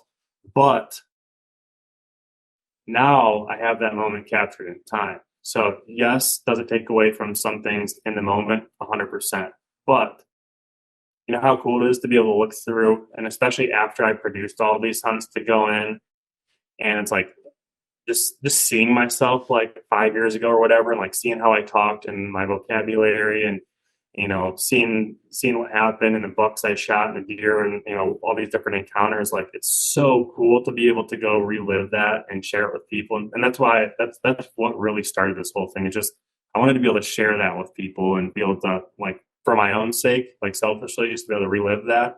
And then also just to like show people like this is what happens when I'm out there in the woods. You go back to your corporate job and they're like, did you catch anything? Yeah. Like you're feeling rested up after your vacation. It's like they have zero idea what deer hunting is like, but it's like here, watch this video. Yeah, let me email you a link on. Yeah, exactly. That is super cool. I that's a really, really unique approach. There's not many people I've talked to that have that outlook, because yeah, it's a lot of work. It does, sometimes I just want to unplug and go out and sit in the stand and hunt and not even have to think about that and leave the camera in the truck. But from what it sounds like from your perspective, the memories, the creating the memories aspect far outweighs the pain of getting out there with the camera gear and documenting it. Totally. Yeah. Plus I know like the second I leave my camera in the truck is when I'm going to shoot a giant buck or something crazy is going to happen that I could have on video. But yeah, there was definitely a period of time like before I took this thing full time where it's like, you could probably talk me into like taking a day or two off filming my hunts and just like enjoying. And one day I did kill a buck. It was like I filmed all season long, and on November 5th, I don't know why I thought that was a good day to choose to not bring my camera gear. I was like, you know what, I'm just going to leave my stuff back at home today, and ended up like running a buck in and, shooting him at point blank, watching him go down in sight. And it's like, I could have had that whole thing on camera, That's just how the good Lord works sometimes. In my mind, there's layers to it, because you've got the guys who are starting out who just they're getting the hang of hunting and they're not documenting. Then you get to the next tier where they're like, wow, I'm really starting to figure this out. I want to start documenting. Then you get to where your level is at, and it's a full blown production, but you're really close to tapping into the whole next level to where you've got somebody full time with you, and then it's all of a sudden you've got the best of both worlds. Not only, there's headaches of it all because you got to find a perfect spot where you can have two people in a tree. But not only are you capturing those memories, but you're able to be in the moment and not have to worry about that perfect shot. 100%. Yeah. There's like when I was out in Iowa this year, like you said, there's definitely, it's a lot more complex just having another guy out there with you. But not only is it fun because, I happened like it, we met for the first time there, but we've been in like messaging for a while. So like I knew the guy a little bit. We talked on the phone a few times. So it wasn't like a complete stranger. Like I'd already vetted him and like knew that he was somebody that I would want to bring on a hunt with me, which is why he ultimately came with me. So it's like not only are you kind of up in the tree with a buddy now, but now like when the deer action's happening, like all I got to do is kill the deer. Like I ain't worrying about focus and zooming and trying to keep things in frame. Like he's like that's what he's getting paid to do. Like that's his job. Like I just gotta, not sound like an idiot while I'm talking to the camera, which is hard for me sometimes, and then kill a deer. Which it kind of, that trip was kind of funny because he only had so many days. We extended the trip. He stayed a couple more, and then he had to bail for something else. So he left, and then I self-filmed my buck kill the very next morning. So it was like one sit without him, and I killed him. That's how it goes. Yep. That is how it goes. Okay, so say for instance, I'm a younger guy wants to get into self-filming. From somebody who started probably with just a camcorder all the way up to now, the rig you have is probably ridiculous. What is a good way for somebody to just start filming? That's an awesome question. And so like nowadays, right here, this is all you need. Like you need your cell phone. I know what's coming. I know what's coming. Where's the plug? Yeah. So I mean, like it's ridiculous how good our cameras are. Like, even like low light, like they're ridiculous. So the plug is Painted Arrow Outdoors. .com. PaintedArrow.com. I don't have my compound in here, but basically like this is a magnet plate or like a whatever. So there's a mount that goes on your stabilizer, and you just slap your phone on there, and you're able to like basically film it like, everywhere your bow goes. So like you draw back and shoot a deer like it's going to be on film. They also have other like filming accessories, like they have a lightweight like fluid head and a camera arm and stuff. So if you wanted to like use it more like a traditional like camera. They did one for saddle hunters this year. I just saw at ATA they just dropped a mobile, wraps around the tree on a strap, and it mounts right on the magnet head. Yeah, so I would definitely start filming with my phone before I even dive into anything else. Just start there. But yeah, go to paintedarrowoutdoors.com, use the code NSO20. No, I'm sorry, next step, all lowercase, and you'll get a discount. Sorry again. The big thing too with the cell phone aspect is how many people don't necessarily trade their cell phone in when they upgrade. So, I mean, I know just personally, I've got 2 or 3 old cell phones, whether it's an iPhone 8 and an iPhone 10, just laying in the drawer in the house. I don't know if people don't know this or not, but even if that phone is deactivated, you can still access the camera and record and get the local storage off of that. So if you want 2 camera angles, you go buy, a Mag Pro for your bow, and then you can go buy a Mag Pro head or a Go Mag, whatever it may be, from those guys, and get it mounted in the tree, and that does wonders. Yeah, and so I've been filming for a long time. My Missouri trip, I'm working on a project with Painted Arrow, and so I'm trying to basically film this whole thing with my phone. It is amazing how creative you can be with just a cell phone nowadays. Like it's absolutely like slow-mos, like it's crazy. So for somebody looking to get into it, like definitely go that route before, at least like do that to start, and then you can upgrade over time. But like chances are the camera on this is going to be better than any like super low-end camcorder anyways. So, and it's something you're already bringing into the woods. Yep, going from 4K. I mean, it's very tempting when you go on Amazon and you can see a 4K camcorder for $79.99. You're going to be sorely disappointed when you go to play the footage back if you're killing your dream buck and it looks like it was shot on an Android. Yeah. So, okay, let's talk a little bit more about game, because it's not necessarily all about the trophies and the hunting. So, what's your favorite wild game recipe? I wouldn't say I'm super good at cooking. Does your wife do most of the cooking? No, I do. I won't say I'm not good. I'm not advanced. So like for me, it's like some back straps with like sauteed onions and butter, and that's it. Pan fried, like that's my jam right there. That's how it's meant to be. That's awesome. Do you process your own deer, or do you take it to a processor? I try not to, but I did all my processing this year. It's one of those things, like if I have time, I don't mind doing it.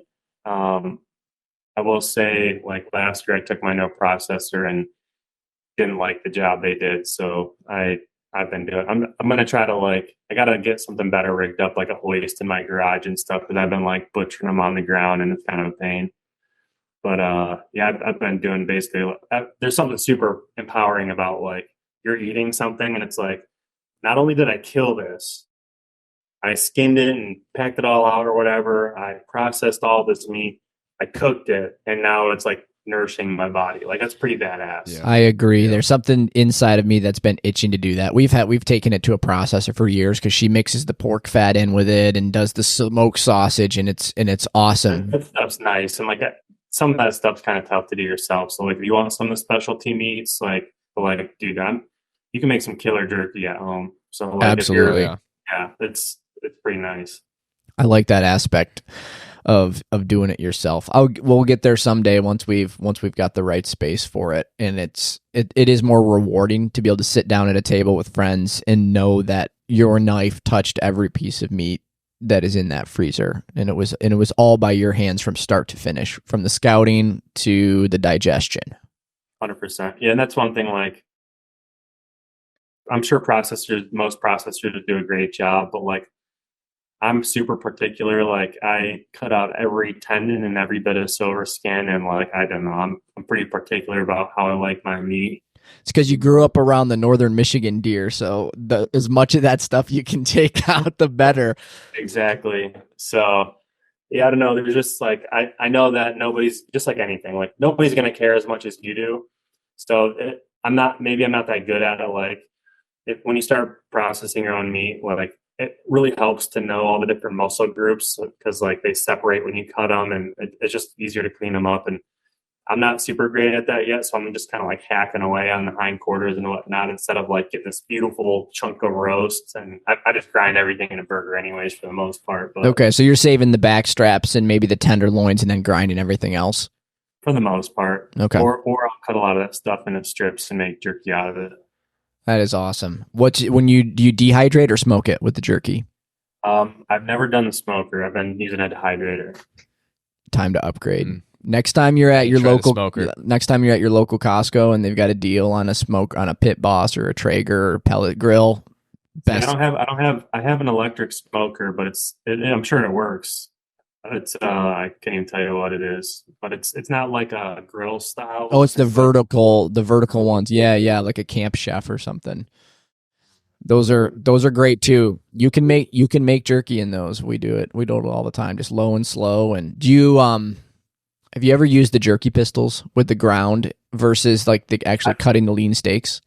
I haven't, and I've been looking I'm 99.9% sure I have a jerky gun because I have a bunch of meat that I want to do that with, and I don't know where it is. So I just asked my wife literally today, we do have one, right? She's like, yeah, it's downstairs. So save me an Amazon buy it, but time to go on a treasure hunt.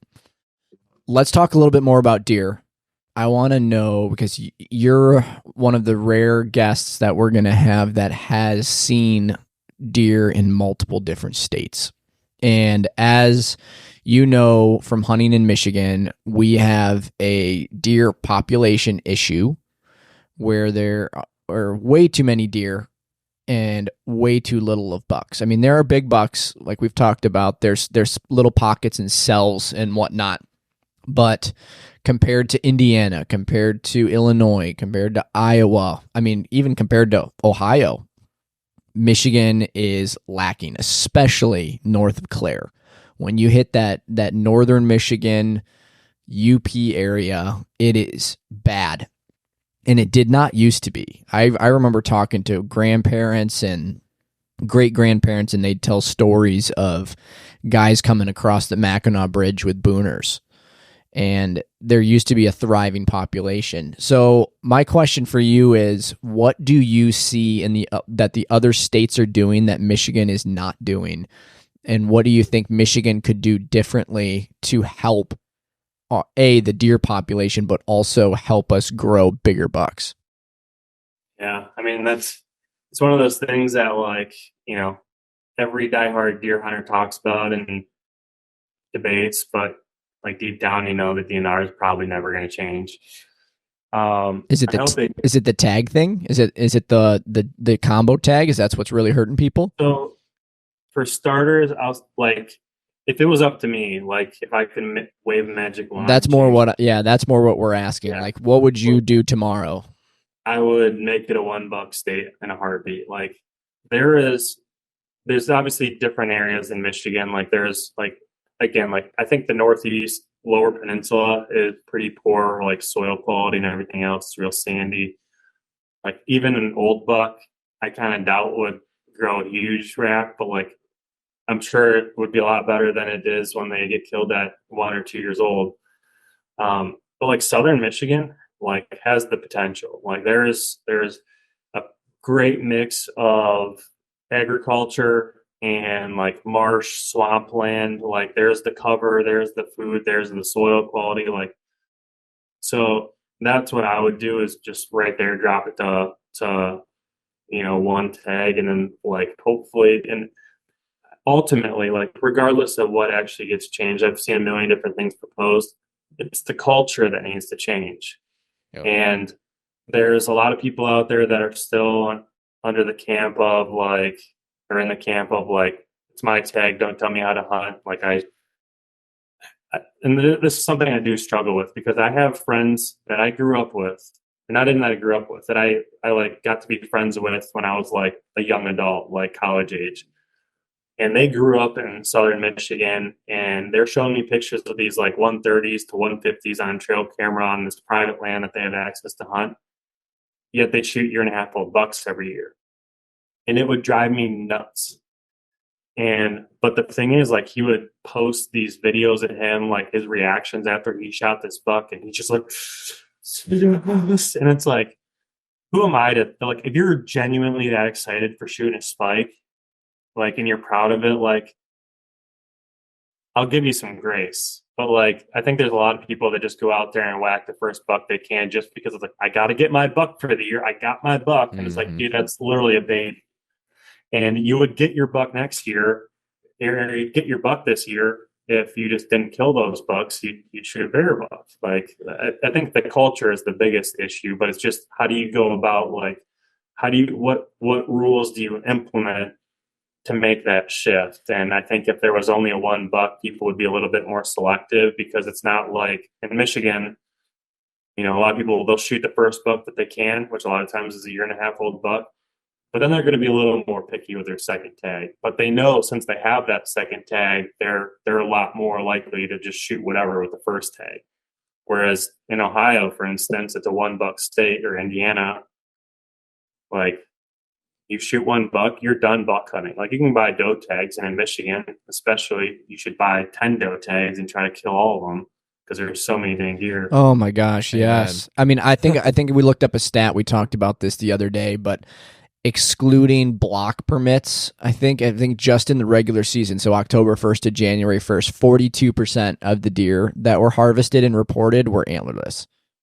That's honestly better than I would have guessed. Which just blows my mind. Because we just talked about this on a podcast with Connor Goff with Great Lakes Guided Outdoors. He was talking about deer because he's very similar. Lots of different states, sees how the reforms and everything have changed, and how we discussed it pretty much is like if you're those doe will have an average of 2 to 3 fawns a year, and you're going to shoot that 1.5-year-old buck. Instead of killing a doe, that doe is going to live through the spring and she's going to have 3 fawns, and now you've got 4 deer minus 1 that can actually spread genes. So these mediocre genes keep getting spread over and over and over and over again, and it's just it's a toxic cycle. So the thing is, like, I'm not a deer biologist, so I don't know the answer to this, but there's people that would argue, well, why would you shoot the doe? Because the doe is going to have, like you said, 2 to 3 fawns, and maybe 1 or 2 of those is a buck that you could shoot the following year. So, like, the more does, the better. But, like, that's not how it works. It's not like they're not an unlimited resource of habitat and land for these animals to live. But, like, to put everything, like, to paint a picture for you, like, after the last year, I hunted Michigan a lot, and like the best buck that I had on trail camera all year was like a 130. And it's like pretty nice area and like around where you guys are. Like private land, like a couple hundred acres, like, big ag, but like, I mean, it's like there's just thousands and thousands of does, not literally, but like, so it seems like. So I said this year I'm done hunting in Michigan. Like, I'm just going to like, my goal is to start like having a chance at some better quality bucks. So like, you got to do what makes the most sense and like go where those caliber deer actually exist, which like they exist in Michigan, but not very much. That breaks my heart, because if you think about it from this perspective, if there were to be some kind of tag reform, or the DNR would do something, I think they're focusing so much on the revenue that hunting in Michigan generates as it is right now. If they open their eyes a little bit more to, if we figured out the doe problem, somehow incentivized harvesting does, whether it's you get one buck tag and then you have to kill a doe or two to earn a second buck tag or something like that, it would drastically change things for the state of Michigan. Because as you get bigger deer, look at Iowa, look at Kansas. It's one of the hardest states to get into for non-resident. Absolutely. Like, you're coming from Ohio to get a non-resident tag in Michigan, your base license is $170 plus the fee. So if you're getting more non-residents coming into the state, think about how much more revenue you're going to be generating. Not to mention, you're still going to have that whole demographic of hunters that we're going to hunt anyway. So it's a dumpster fire. Like, I after deciding I was never going to hunt, not never, but like this season I wasn't going to hunt out there, I tagged out on the 3 states that I planned to hunt, for this year. And I was like, well, I'll go up to Michigan for a little bit. And it was muzzleloader season. So I brought a muzzleloader up there and was going to try to kill a buck. I hunted for 3 days. And I mean, I probably saw like 30 deer every day minimum. I did not see I probably saw 100 deer total. Did not see a single 2.5-year-old buck. Oof. We had a podcast with the owners of Two Hats Ranch up in Big Rapids, and they talked about a healthy buck to doe ratio is 2 bucks to 1 doe. That's where you really, really get the growth, because a lot of the genetics of these bucks comes from the doe.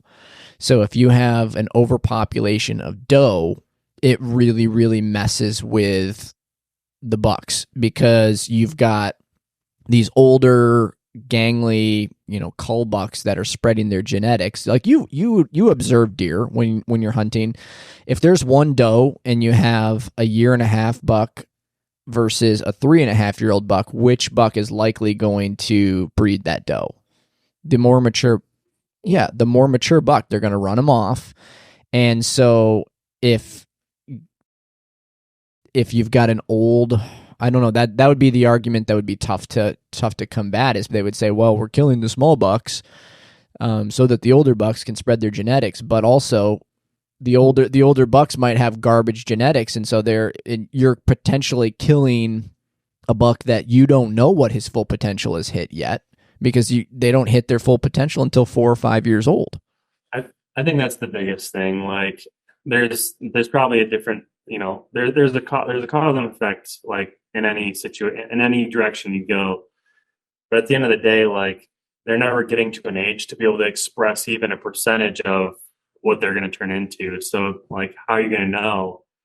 And that's my thing. Like, you asked me earlier a question about like, I don't remember exactly. Maybe it was you asking me what I was passionate about, and I said growth or something. Maybe you asked me what I would say to my 13-year-old self. But like, you always got to be growing. You got to be advancing. So like, for these people that, and again, maybe they're just super freaking stoked, and like, to those people, that's not really who I'm addressing here. But like, wouldn't you, if you're going to shoot a 1.5 years, if you're a real deer hunter, like somebody that really enjoys it and spends time out in the woods and everything else, like, I feel like you would want to advance your skill set and improve. So like, challenge yourself. Okay, you're going to shoot a spike every single year. Like, don't shoot that spike. Maybe try to kill your biggest buck yet, and you shoot a 8-point. Like, I don't know. That frustrates me, because I think people should be always trying to aspire to hit that next level. But I also understand whether it's deer hunting or fitness or just life in general. Like, not everybody's wired that way, and there's a lot of people that are just happy to exist and be NPCs in everybody else's life, you know?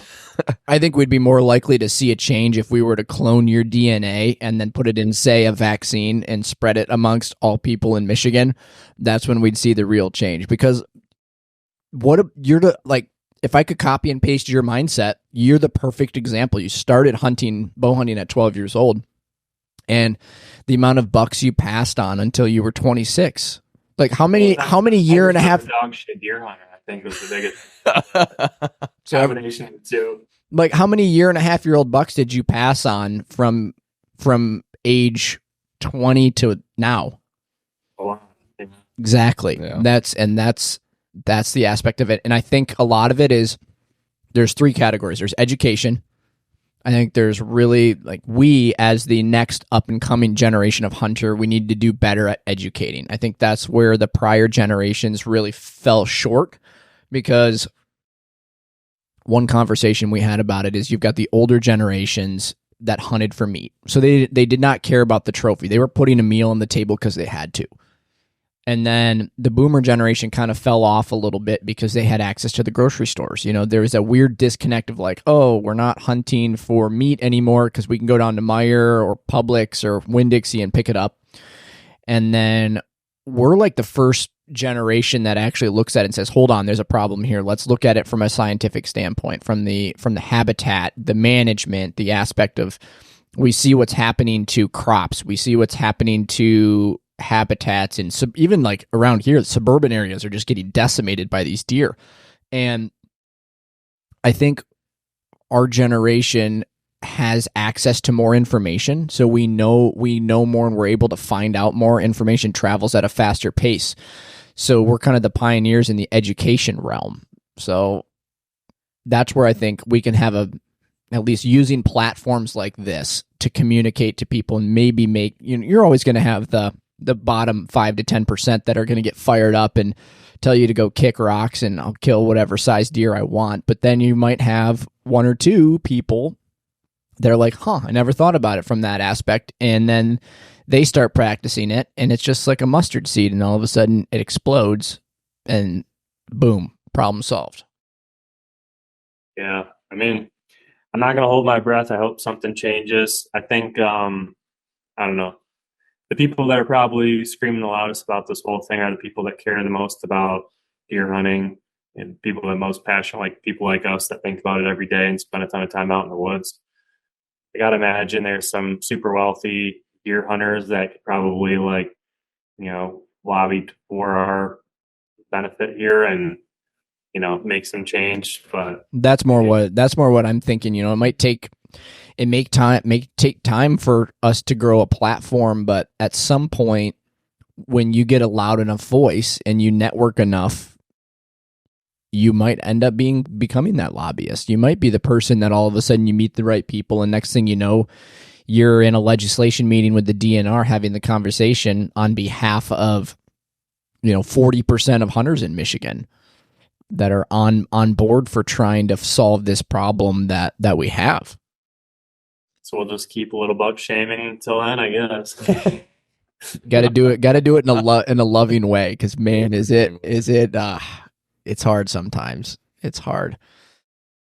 All right, we're going to move on to our favorite segment of the show. We're going to play the drop.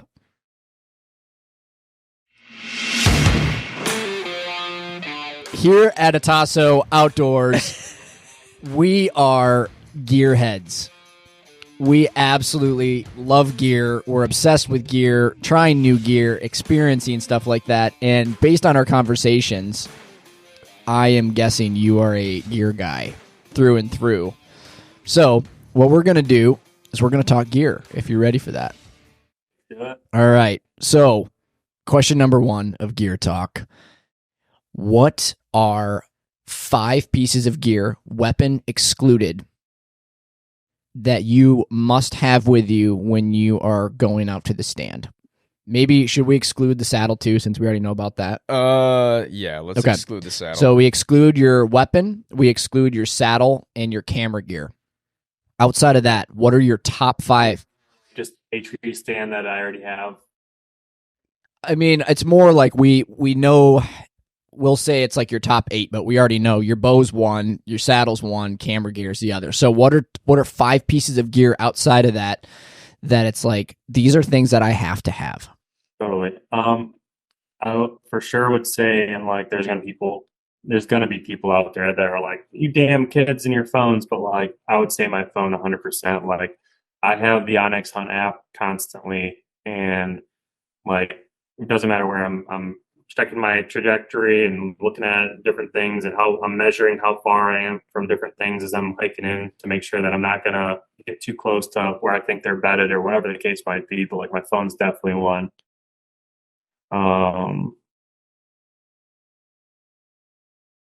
If it's a tree, I would say a harness. If it's not like a, situation, I know it's not probably the direction you're looking to go, but safety is super important because, big bucks are cool, but being able to walk or be alive is cool too.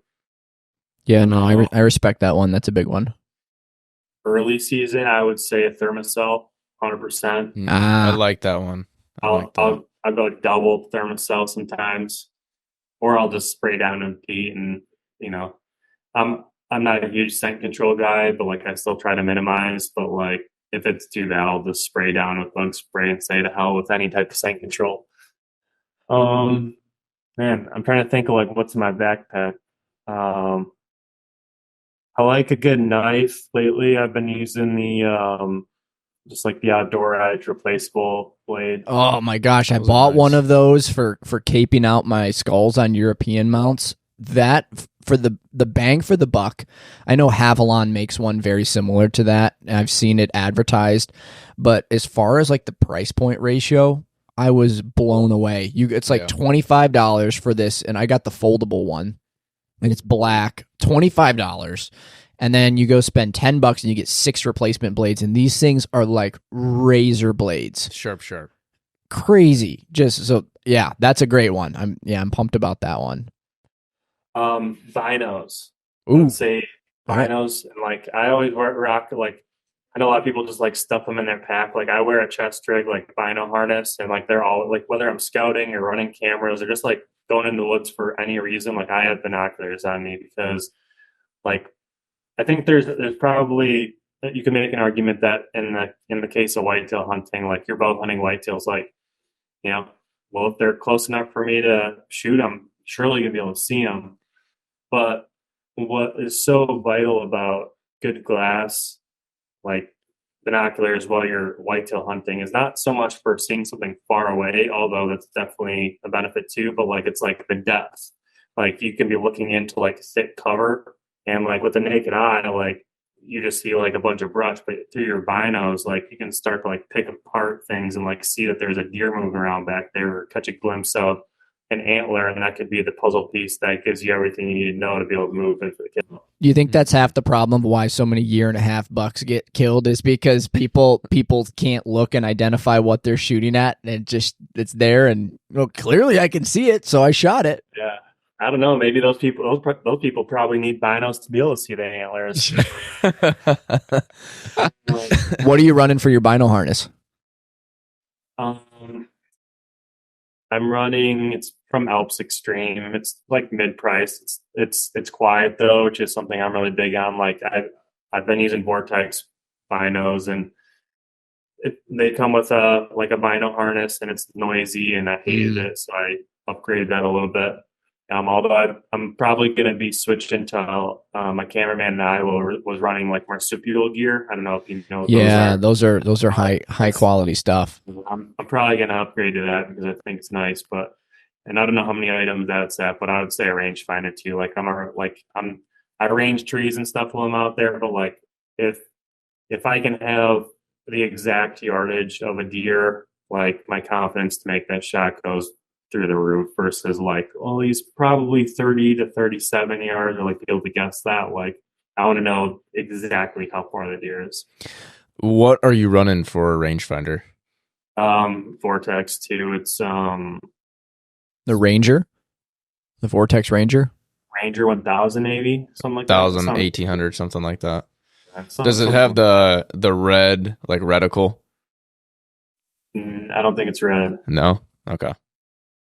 I don't know. It's nice. Like I've ran a bunch of different range. I don't work with Vortex. I just happen to run all their stuff. But like I've ran some like big name brand rangefinders that like unless you're ranging something super solid like a tree, like if you're ranging like a bunch of grass or like a tuft of grass or like something softer or like even like a foam target sometimes like it wouldn't read and it pissed me off like so like it was that rangefinder was a total liability but this Vortex one is really good. The only time I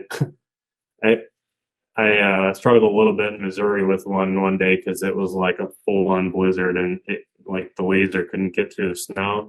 Oh man. None.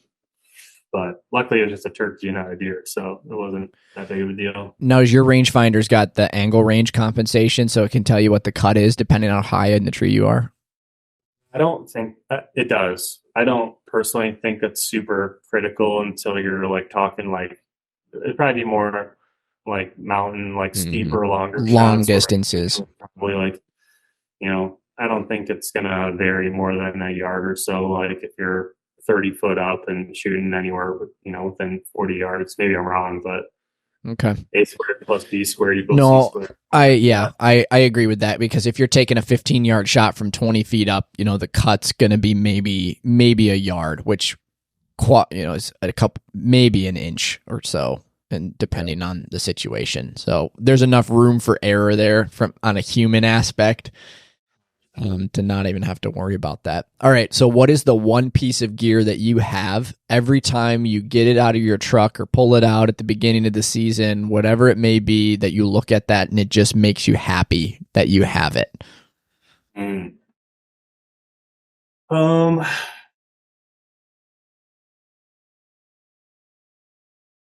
probably say my bow. I'm around like a 2020 like Matthews bow. Like it's not even new, but just like Is that a VXR or a V? Did you get a V3? RX, but yeah, VXR. Okay. And like I mean, I got all new accessories on it, and this is the first year I ever bought like aftermarket string for it. So I got like colored string, and like it looks nice. What who'd you go with for strings?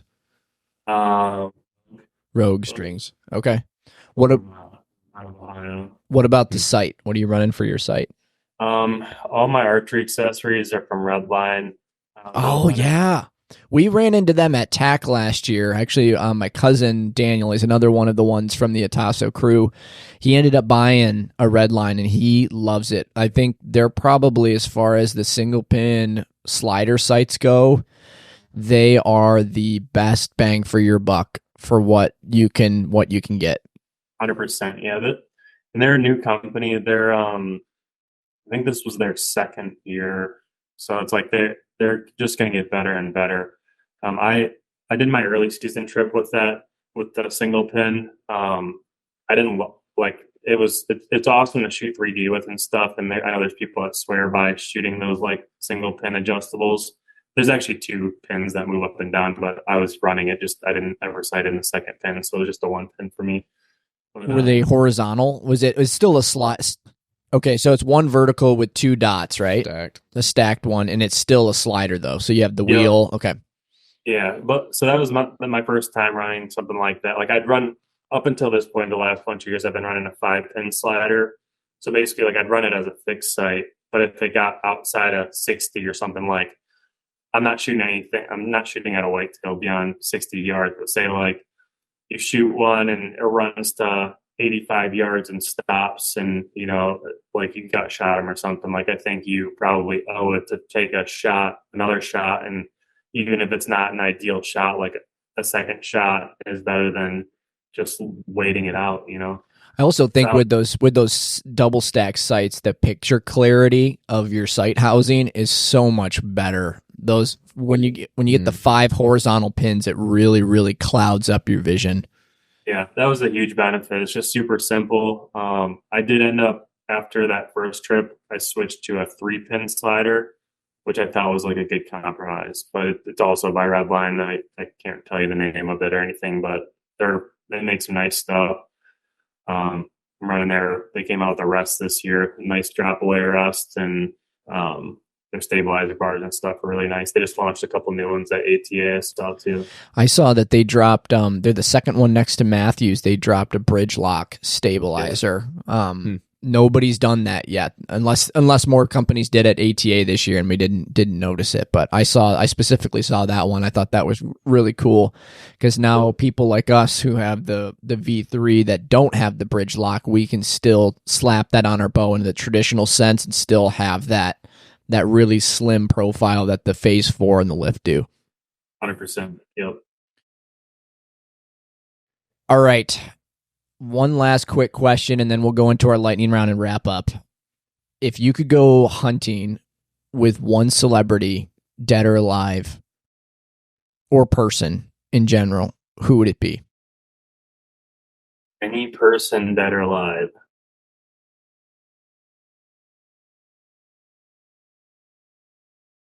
I don't know. You know, I'm sure there are probably people that say, "Oh, my grandpa" or something like. So, like, I'm not going to take that route. Sentiment route. Yeah.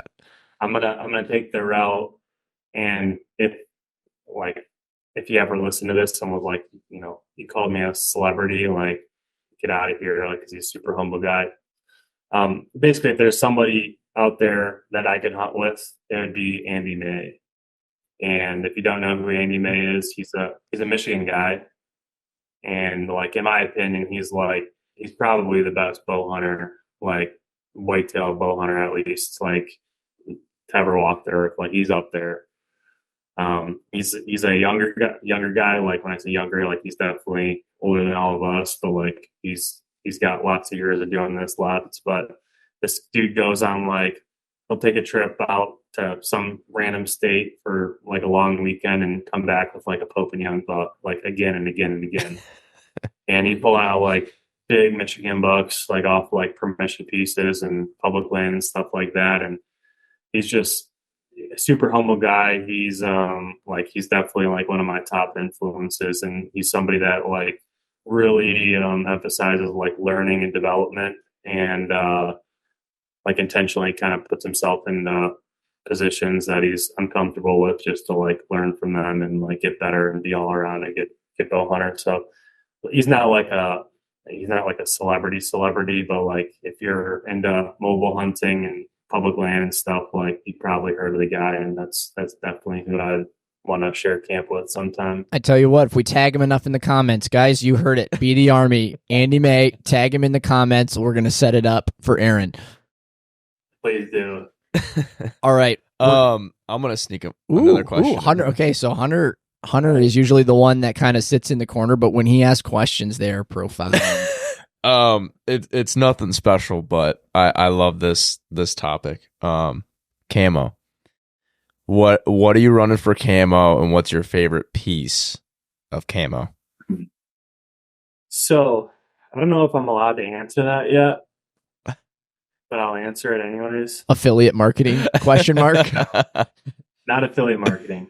I'm working with Numa Outdoors. They are a company that the last bunch of years has been more towards, like, I mean, they're like top tier technical hunting gear. Like, they're right up there with, like, the Sitkas of the world. They've been more geared towards, like, the Western side of things. But they launched at ATA, although they haven't really said a ton about it. So I don't know how much I'm allowed to say about it, but they didn't tell me not to say nothing about it. So, you know, they're bad. They're basically coming out, they're launching a whitetail line. So that's how I got involved with them. They really like the fact that I'm mostly a whitetail hunter. So I ran their stuff from, like, basically my rut trip on, and it's freaking awesome. I love these camo patterns. These are really, really cool. So you haven't even seen the new stuff. That's all their, like, the previous stuff. Okay. Like, that's their existing line. Their whitetail is more of, like, it's more like they wanted to have an elevated system. Like, so it's more like the whites and the grays and some of those, like, but it's not as white and gray as some other companies that also have an elevated pattern that I've also used in the past and stopped using because it was like freaking snow camo. This stuff's, I think it's real, it's high quality. I think it's a lot more versatile as far as like being an elevated, like specific, like that was their intention. I do think it's my problem with other brands that I've used in the past that had like the dual kind of like they had their like, ground pattern and they had the sky pattern is like, I don't always know where I'm going to set up. So a lot of times I'd hike in planning to be in a tree, but there's not a good tree to be exactly where I need to be. And I end up sitting on the ground and I feel like I'm sticking out like a sore thumb wearing like this freaking white camo on the ground. This stuff's a little more versatile than that.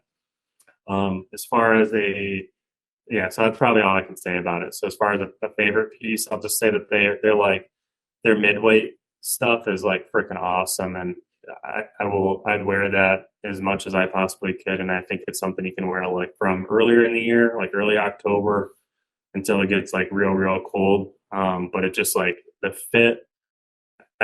Their stuff definitely has a little bit more of like an athletic fit. It's a little more like tapered and tailored, which I like as a bow hunter. I don't like being like super boxy and puffy and stuff. Like I just feel like I don't know, freaking potato out there up in the tree, like a liability. I'm not going to get my bow back or something. I like being a little athletic. So, but yeah, I guess just stay on the lookout for whenever they launch that stuff. That's all I can say. We will drop them a follow. I'm always about new innovative systems, and like you said, the hybrid between the sky and the ground is huge because I've got the Fanatic set up, and I do feel like at times once that Berber fleece kind of wears out, it almost looks like snow camo. Yeah, and that stuff's great too. Like that stuff's super warm. Oh, it's awesome. I love it. It's great stuff.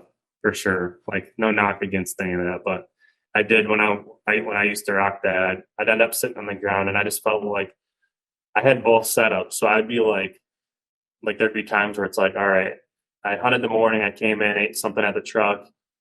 I'm going to a new place and I'm gonna hunt on the ground. So I would switch into all subalpine. And I just like felt silly doing that. So I think that's not gonna be the case as much anymore. I love that. That's cool. We'll keep our eyes open for it. All right, let's roll into the last segment and we'll wrap up and let you get going. This is our lightning round segment. So we've got a bunch of small little questions we're going to throw at you. You're going to answer as quickly as you possibly can with the first answer that comes to mind. All right, buckle up. So first question, would you rather shoot a Boone and Crockett typical or non-typical whitetail? Non-typical. Ooh. Would you rather own a 3,000-acre high fence ranch in Texas or a 500-acre farm in Michigan? Michigan. Ooh, says the guy who's never hunted in Michigan again. If it was any other state, I wouldn't pause, but I'll take Michigan. All right. Especially if you can cultivate 500 acres. All right, would you rather be mauled by a bear or bit by a rattlesnake? Rattlesnake.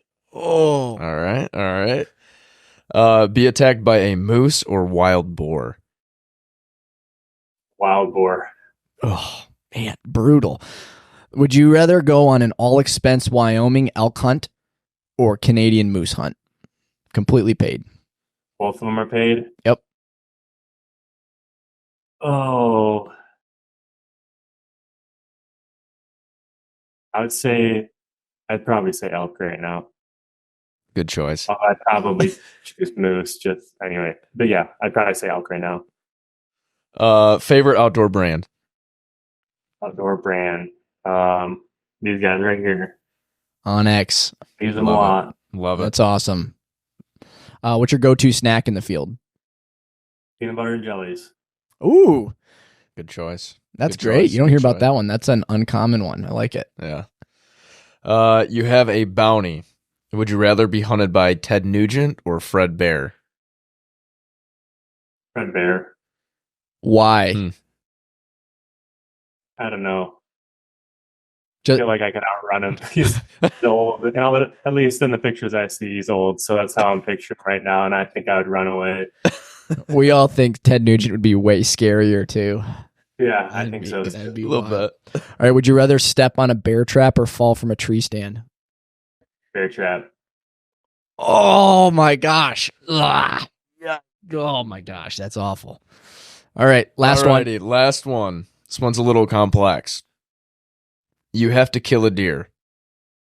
All you have is jumper cables, vice grips, paracord, and a sand wedge. How do you do it? I'd probably just try to jump out of a tree and strangle him with the jumper cables. How do you get up? How do you get up in the tree though? Are you already up in the tree? Oh, I would just climb on the branch of an apple tree, like right where the juiciest apple is, and I'd wait for him to come eat that apple, and I'd just jump out, choke him out. See, he doesn't even need the other No, tools. He's a simple man. Game over. Dude, thank you for taking the time. This was a blast. Where can everybody find you? Yeah, on YouTube, you can find me at Next Step Outdoors. It's basically Next Step Outdoors on everything. Instagram, Facebook. I'm not super active on Facebook. I just reshare everything from Instagram. We're not boomers. Come on. Yeah, Instagram, and I think there's a missed opportunity. I think we should be catering to them. But yeah, Instagram and YouTube, Next Step Outdoors. And I appreciate you guys having me. This was a blast. So the final question. Dude. Yes, no, we're gonna get you out here. Whether it's sometime this summer when we can shoot the course, or sometime yet this winter, but we'll get you out here for another in-person episode, kind of a life update and everything. Last and final question that I've got for you before we close out: what is the next step for Next Step Outdoors? How do you want me to answer that? Hunting wise, business wise? All of the above. Personal growth. I mean, you can break it into a couple categories: personal growth, business growth, content wise, all of the above. Well, I want to kill a lot of bucks this year. So like this last year I had, my goal was to fill 3 buck tags, and I did that. And I'm not just some like bloodthirsty need to kill as many as possible. I'm just like about challenging myself, and like I think I could have filled 5 tags this year if I was a little bit better in certain areas. So I'm gonna go gun for 5 and just be super efficient about that. But as far as like channel goes, like my goal is just to like just keep growing, like be everything that I'm trying to do is just like become the best version of myself possible and the most disciplined version of myself possible, because I'm like the laziest person you've ever met. Like I procrastinate like crazy. I'm lazy despite everything I've been saying. So it's like this constant battle to become as disciplined as possible. So my goal is to get as many videos out as possible, like add as much value to what I think people are looking for, whether that's saddle related content or trail cam related content or hunting related content. I want to do a lot better job on my channel of I'm going to do some like less produced videos, like kind of more like vlog style updates, like maybe like a weekly update is like here's my hunting goals. Here are the steps that I'm taking on a week to week basis of how I'm working towards those goals. So like whether that's scouting, whether that's, prepping, shooting my bow, all that stuff. But yeah, I'm just going to try to keep growing. And I really like that because there's a huge emphasis, I feel like these days, on production, and everything's like, oh, I didn't really like it because it wasn't cinematic enough, and the slow-mo shots and all the B-roll footage and the drone footage and piecing all of that together. I feel like there's a lost art of just like the 2013 Vine style vlogging, like the YouTubers with just a little handheld camera, of just being real. It's less of a production and more of just this is me, this is what I'm doing, here are my goals, here's how you can accomplish the same thing step for step. Right. And like you guys have a podcast, so you can kind of voice your opinions and talk things out a little bit more. Like I feel like it's a little more difficult in video because you have to be like showing something always. Whereas like my question, like when I'm trying to get better at something, like when I'm it doesn't do me a ton of good to like watch a video of somebody shooting this giant buck. Sure, you see the exact situation that he shoots him in, but like I want to know the thought process that went into like why did they choose that stand? Why did they set it up the way they did? Like what steps throughout the summer or the winter before when they were scouting, like what all led to them being there. And like, I feel like being able to talk through some of that, I mean, in a well-produced or a less produced fashion, I think would be kind of cool to do. So I'm going to try to bring that to life. We'll definitely be tuning in for that. We're excited to see the next step of Next Step Outdoors and get you to the bunker. That's the big next step, is getting you to the bunker. You're trying to get me in a bunker. I'm trying to get you in a saddle. That sounds like a fair trade-off to me. I got some nice pine trees right in the front yard we can practice on. Guys, thanks so much for tuning in to today's show. As always, we grow organically. So the best way to help us grow is by you sharing the show. So if you learned something here, if you thought the conversation we had with Aaron was cool, we'd really appreciate you guys either dropping a follow or sharing the show with somebody who you think could get value and benefit from it. We are on atasso.outfitters at Instagram. Or, wow, I said that backwards. It's atasso.outfitters on Instagram. That's where our link tree is at. That'll get you over to the podcast, the website where our merchandise is at. That kind of helps keep everything funded here, keep the bandwagon on the tracks. Reminder, all of these videos, all these full-length podcasts are now on video on YouTube. So if you're the kind of person that likes to watch your podcast as opposed to listening to it, you can find it there as well in our link tree. As always, I'm Caleb. We've got Hunter. Reed's not here, and Aaron Olsen with Next Step Outdoors. We'll catch you guys on the next episode. Have a great night.